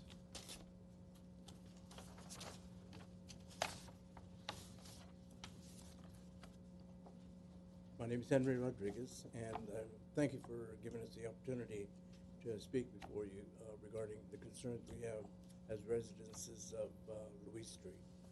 The concerns we have is that the building that's going to be erected there on Louis Street is the concern of number of occupants that will be residents of that building.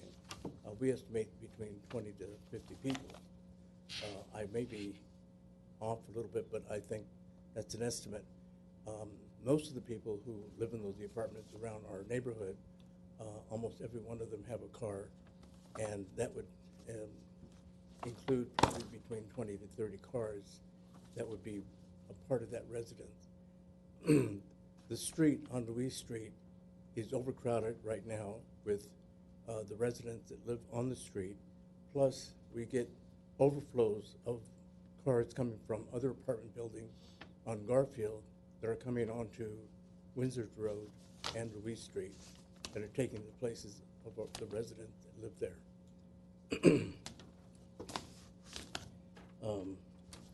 The facility that's going to be built there are accommodating about 27 parking spaces, and that doesn't mean that all the residents who live in that are going to live in that apartment building will be utilizing the parking space. There are going to be other members of the residents that could have more cars to each of those apartments.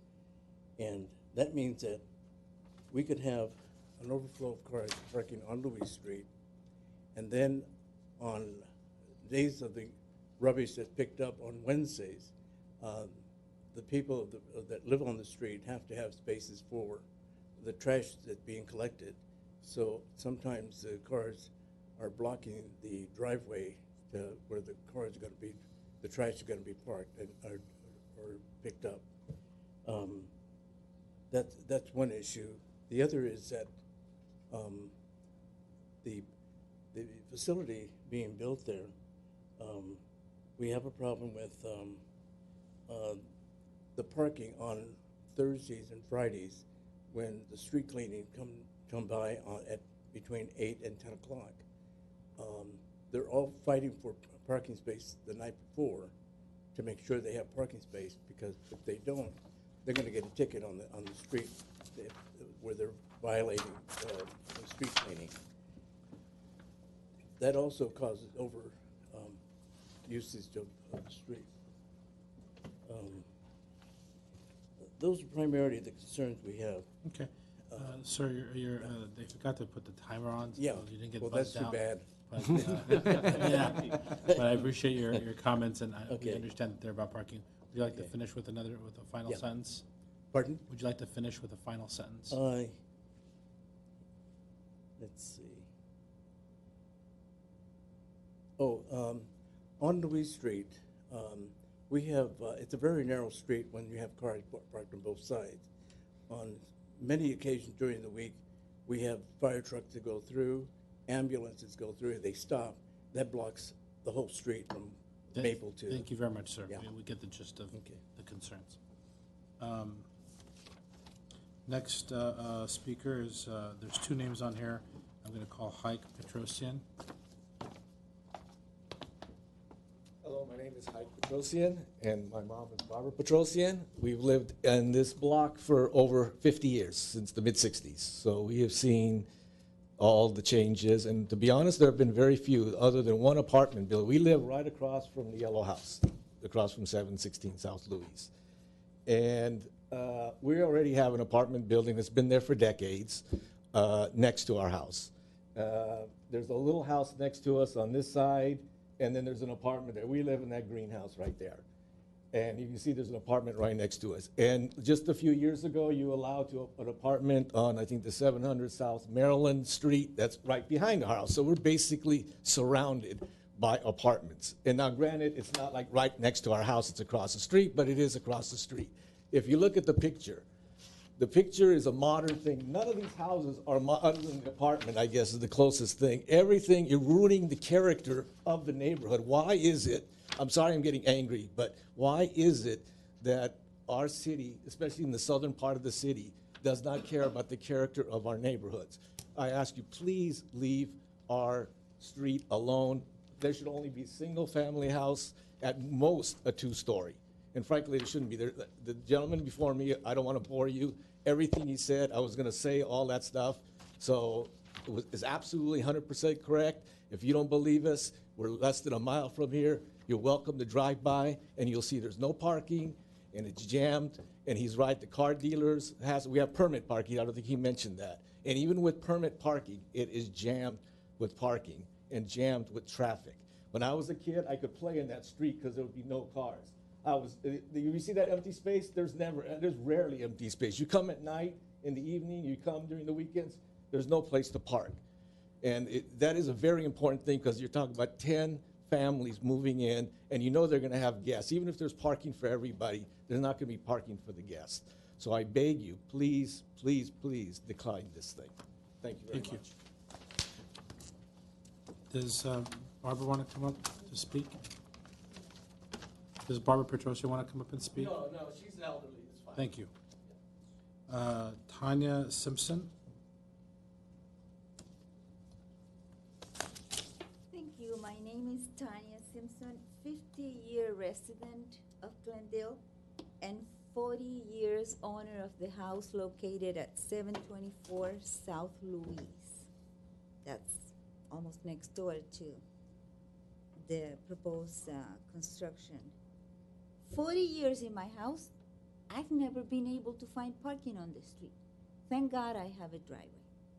So this many apartments, this many bedrooms, this is horrible. This is horrible. It is terrible. I know that money is important. I hope all the money used for this project is good money. But please, please, please, maybe you can make the building with 1 bedroom, 2 bedrooms, but 10 3-bedrooms is horrendous, horrendous. That's what I have on my notes. I also wanted to ask, when you start construction, how long does it take? Where do the workers park their vehicles? How much dust and noise there will be on my block?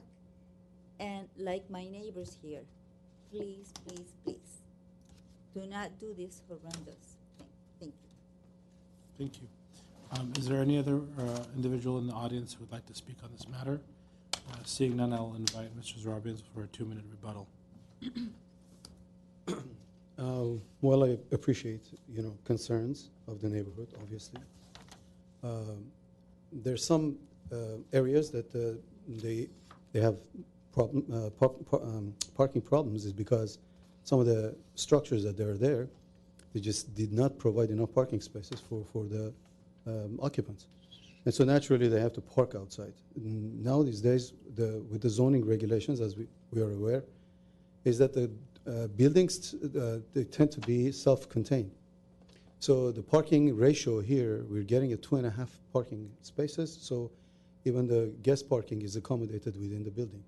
As far as time of construction is, normally this kind of construction should take 12 to 14 months, and the entire site will be all fenced, and the front setback will be used for parking for all the workers. So we have a 100-foot almost by 20-foot in the front with also that 15-foot extra space that we have behind it. That will be used for the parking temporarily, obviously. Once the subterranean garage is done, then the parking will be provided underground. So I just wanted them to know and that information that they were looking for. Thank you, sir. Any questions for Mr. Robbins? Seeing none, I'm going to go ahead and close the public comment hearing portion, open up the deliberations. question for staff. Sure. Any questions for staff? What is the surrounding zoning of the property? I'd have to look at the zoning map, but off the top of my head, it's commercially zoned on on the east side. The abutting properties are facing Glendale Avenue, and they are commercially zoned. And the rest are multifamily residential, and if I would make a guess, it's the same zoning, R1650. So everything up and down Louise is 1650. You have Glendale, which is commercial, and then also the street north of us, Maple. I assume that's probably multifamily 1650 as well. Yes. Okay, thank you. And one other observation about the parking questions or the matter that came up. With this project, the project will be replacing 2 curb cuts with 1 curb cut. So that would increase street parking. By one. By 1, probably, or 2 spaces. Please. I have one more question as it pertains. With the South Glendale plan that was recently approved, were there any special provisions that were in that plan that dealt with this specific block, this specific area? Because all these matters were dealt with in great detail, throughout that process. The document hasn't been approved yet. It's still in the process. In the process. Of environmental review. I believe this is what we call it's either a maintained neighborhood or an enhanced neighborhood, meaning that we don't expect any zone change or anything like that in the area. That was one of the main items I was referring to. Okay, I have one question, and that has to do with tandem parking, and I'm sure the answer is the same as last time I asked it, but are there any opportunities in the code for tandem parking? There are opportunities for tandem parking only when the proposal is for a density bonus request for affordable housing.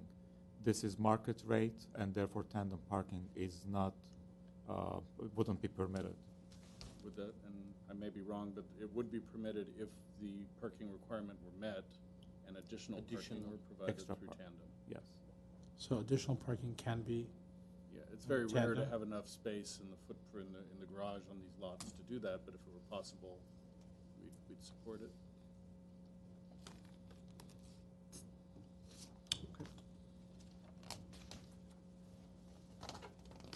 Okay, thank you. Mr. Simone, would you like to start? We appreciate the community coming out and voicing your concerns about these kind of impacted areas.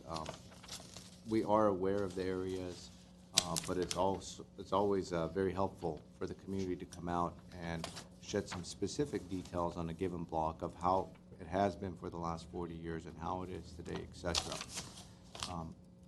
The reason why I asked staff the surrounding zoning was to really find out what the surrounding zoning is. I figured it was 1650 around, but that was confirmed, and also there's commercial zoning along Glendale as well. And so you're in a very tight area.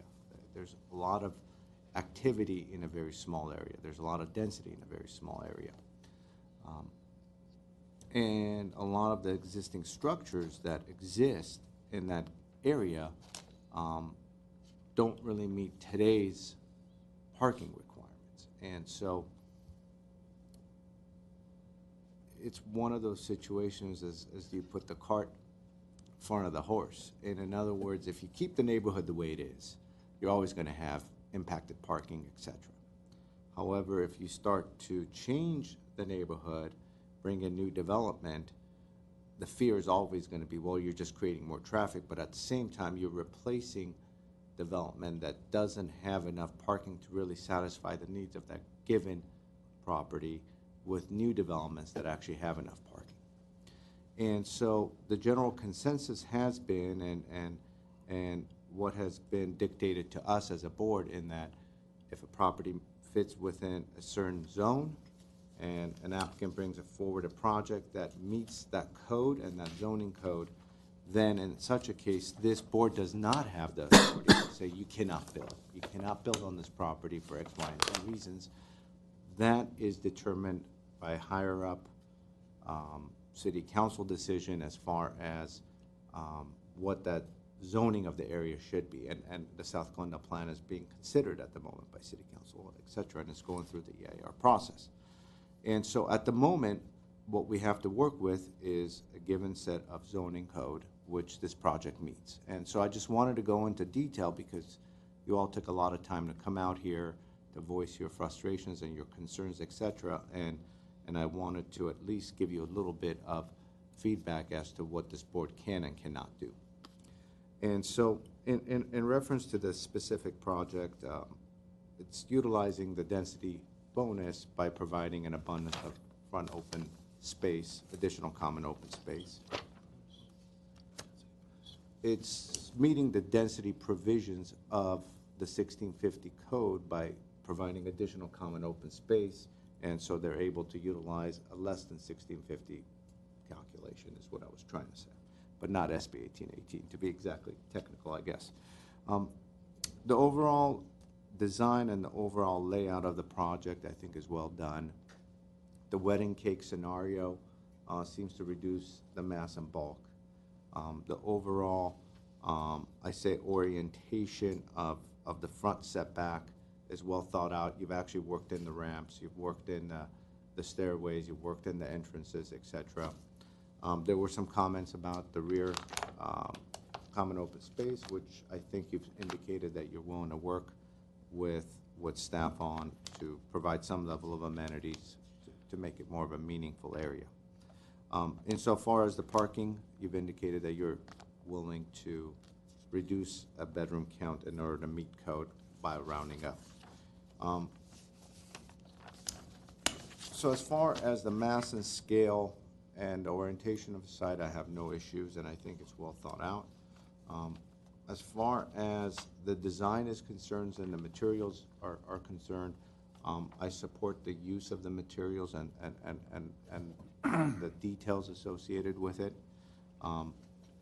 I had one question about the windows, if they're going to be somewhat recessed or not recessed, but I'm just going to kind of keep on looking through the drawings while others speak to kind of maybe find an answer to that. But in general, I support the project.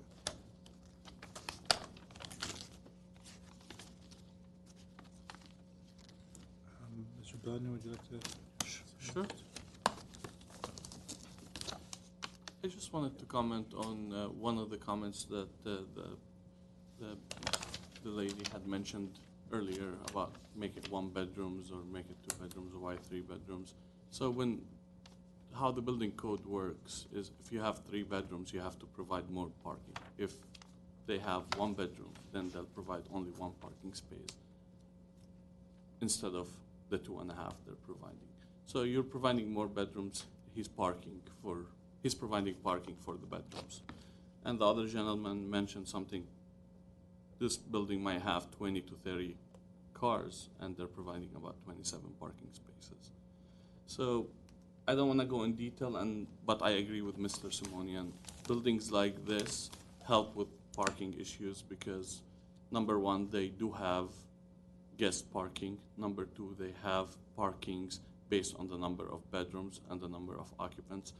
So buildings that exist from probably the 20s and the 50s and the 60s don't meet today's standard, and that's why you see everybody parking on the street. So I feel you, I hear you. I live on one of those streets, and it's a challenge to find parking. So I totally hear what you say, but on the other side of the argument, if the person comes forward with a proposal that works and meets code and they're providing the parking, you can't just deny them because you think that the people are going to park on the street. So in terms of the site planning, it's evident that a lot of thought had gone into the project, and I really appreciate the front setback, so it kind of minimizes the mass on the neighborhood and on the street, so it's pushed way back. And I really appreciate the fact that the architect kind of split the building into 2 buildings that by itself helped reducing the mass, and he didn't use one of these like double-loaded corridors. It's the way he he created the circulation with the small bridges and all that. It's very clever. So it's very clear that a lot of thought has gone into the building, and I agree with Mr. Simonian. It's well detailed. I like the material. I like the overall look. The mass and scale I also like, and I appreciate that the third floor it just minimized and pushed back. So in most areas or from most perspectives, you're gonna mostly see like a two-story building. So I appreciate that as well. Other than that, I think it's well designed, and I'm in support of the project. Ms. Arzamian? Sure. Everything that he just mentioned, it's well designed in the fact that it breaks down so we don't have 3 stories going up. It looks a little bit less overwhelming than some of the apartment buildings that we see here on Louise, given that they're not 3 stories. But the design addresses those concerns. One thing I wanted to mention, maybe the colors, I like the material, it's well designed, but maybe if we can go a little bit lighter color so it doesn't look so harsh, maybe that would help, addressing some of the design concerns that neighbors had about the look of the building. I understand it's a modern design. It may look boxy, but it just addresses a lot of the issues that we may have with the mass and scale. So that would be one of my suggestions. Maybe we can work with the colors and the materials, but all in all, I'm in support. Yeah. Mr. Belichick? Yeah, I as well. I think we talked about our responsibilities. I think it's pretty clear that we're going to be reviewing the design rather than the possibility of somebody being able to develop in this lot or not. That's not our preview, or we do not have the right to comment on that. As far as the design of it, I think it's been designed very well. It is a trend look. Is it a new look? Yes, it is. And at some level, it complements the homes and buildings that are going around. That gives you the time that it was developed, and there's a new, and then there's the old. Overall, I think it's spaced fine. Massing is fine. Landscape, I like the updated landscape plans. I'm not sure if the architect had studied the placement of the 3-story on the front or in the back. There was a reason for that, but overall, I think it's been put together really well. It would have been interesting if the massing was in the back, more related to the commercial, whereas the residential parts of the existing was more of a 2-story. But then you create some other issues, which is the elevator, the stacking of the elevator, and so on and so forth. Then it would have allowed some sort of a nice outdoor area in the front. But I think it's been put very well. I mean, the massing and the articulations of the details and how they wrap around and how the bump outs are detailed differently than the overall mass. So colors, I'm fine either way. So we're good. Okay. I definitely hear the neighbors and their concerns about the neighborhood changing and the parking scenario. I think the city of Glendale has a lot of things that it needs to do in order to address parking. But the purview of our board is to look at the design. The building is parked to 2.5 spaces per unit. That should accommodate most of the tenants, but it's going to have issues. And I think that Glendale as a city needs to holistically look at parking and addressing infill development. But that's outside the purview of this board.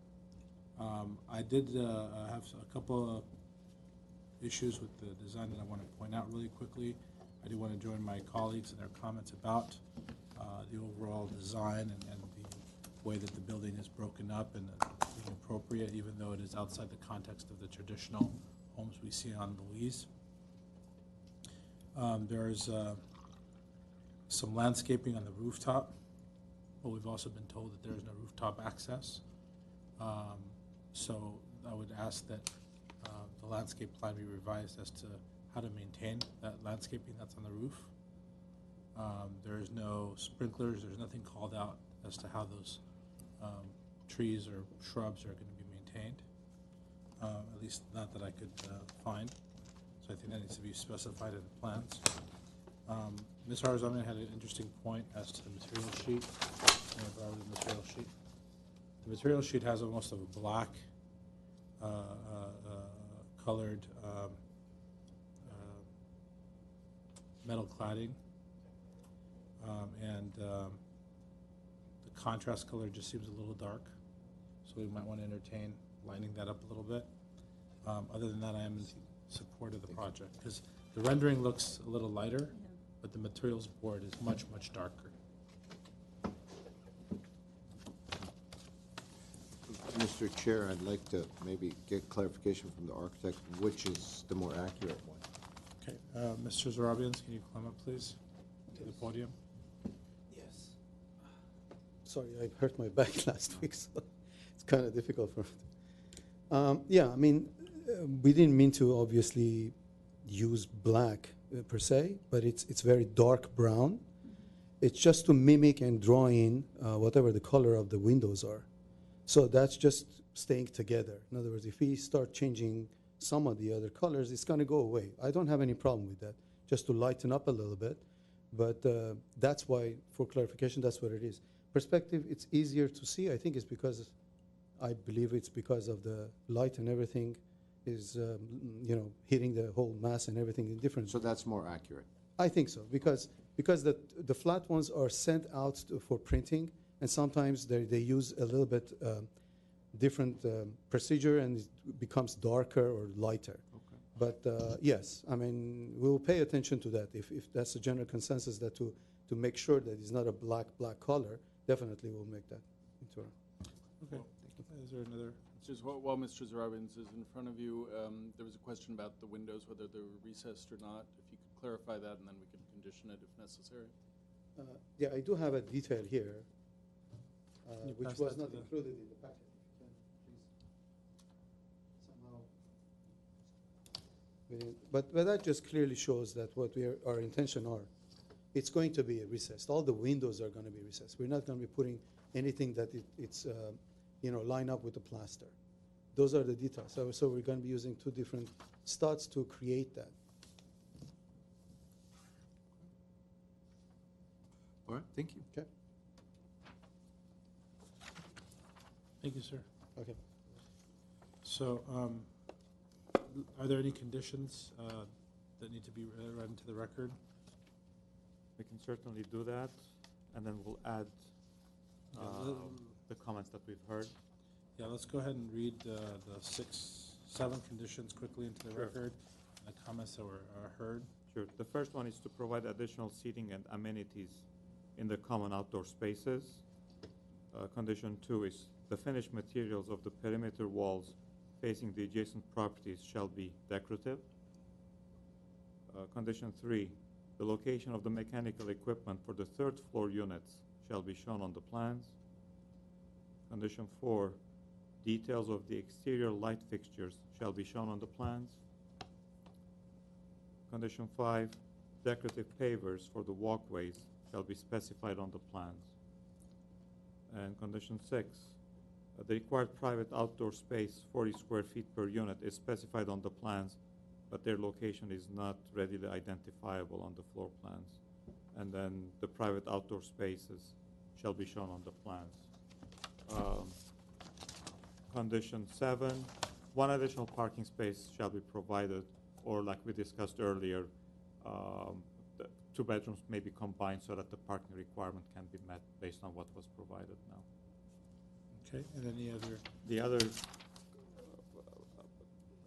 discussion items, the dark brown on the facades shall be replaced with a lighter brown, and the landscape plan that was presented at the hearing tonight shall be the landscape plan for the project. And the windows will be recessed, and that is based on the detail that was circulated just now. I would make a, go ahead. Oh, go ahead, please. I would just make a comment on the colors, that the color elevations and renderings was the renderings was indicated to be more true as to the intent of the colors as opposed to the material board. I think the condition should read, staff to verify that the material selected is more in line, keeping with the rendering rather than the materials board. I agree. Correct. And then as to the landscaping plan, the landscaping plan submitted that was distributed to us today by Mr. Larry, designed by Mr. Larry Tyson, does not have landscaping on the roof, unless I'm not reading this correctly, but it's called out for in the other plan. So I think that the landscaping plan needs to be revisited and made to, and staff needs to ensure that the landscaping plan is finalized with the placement of those additional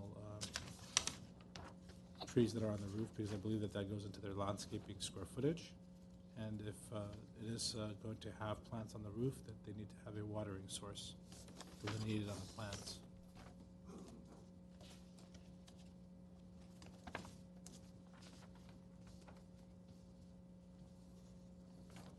Anything else? I'll entertain a motion. I'll make a motion for the project with said conditions. I'll second it.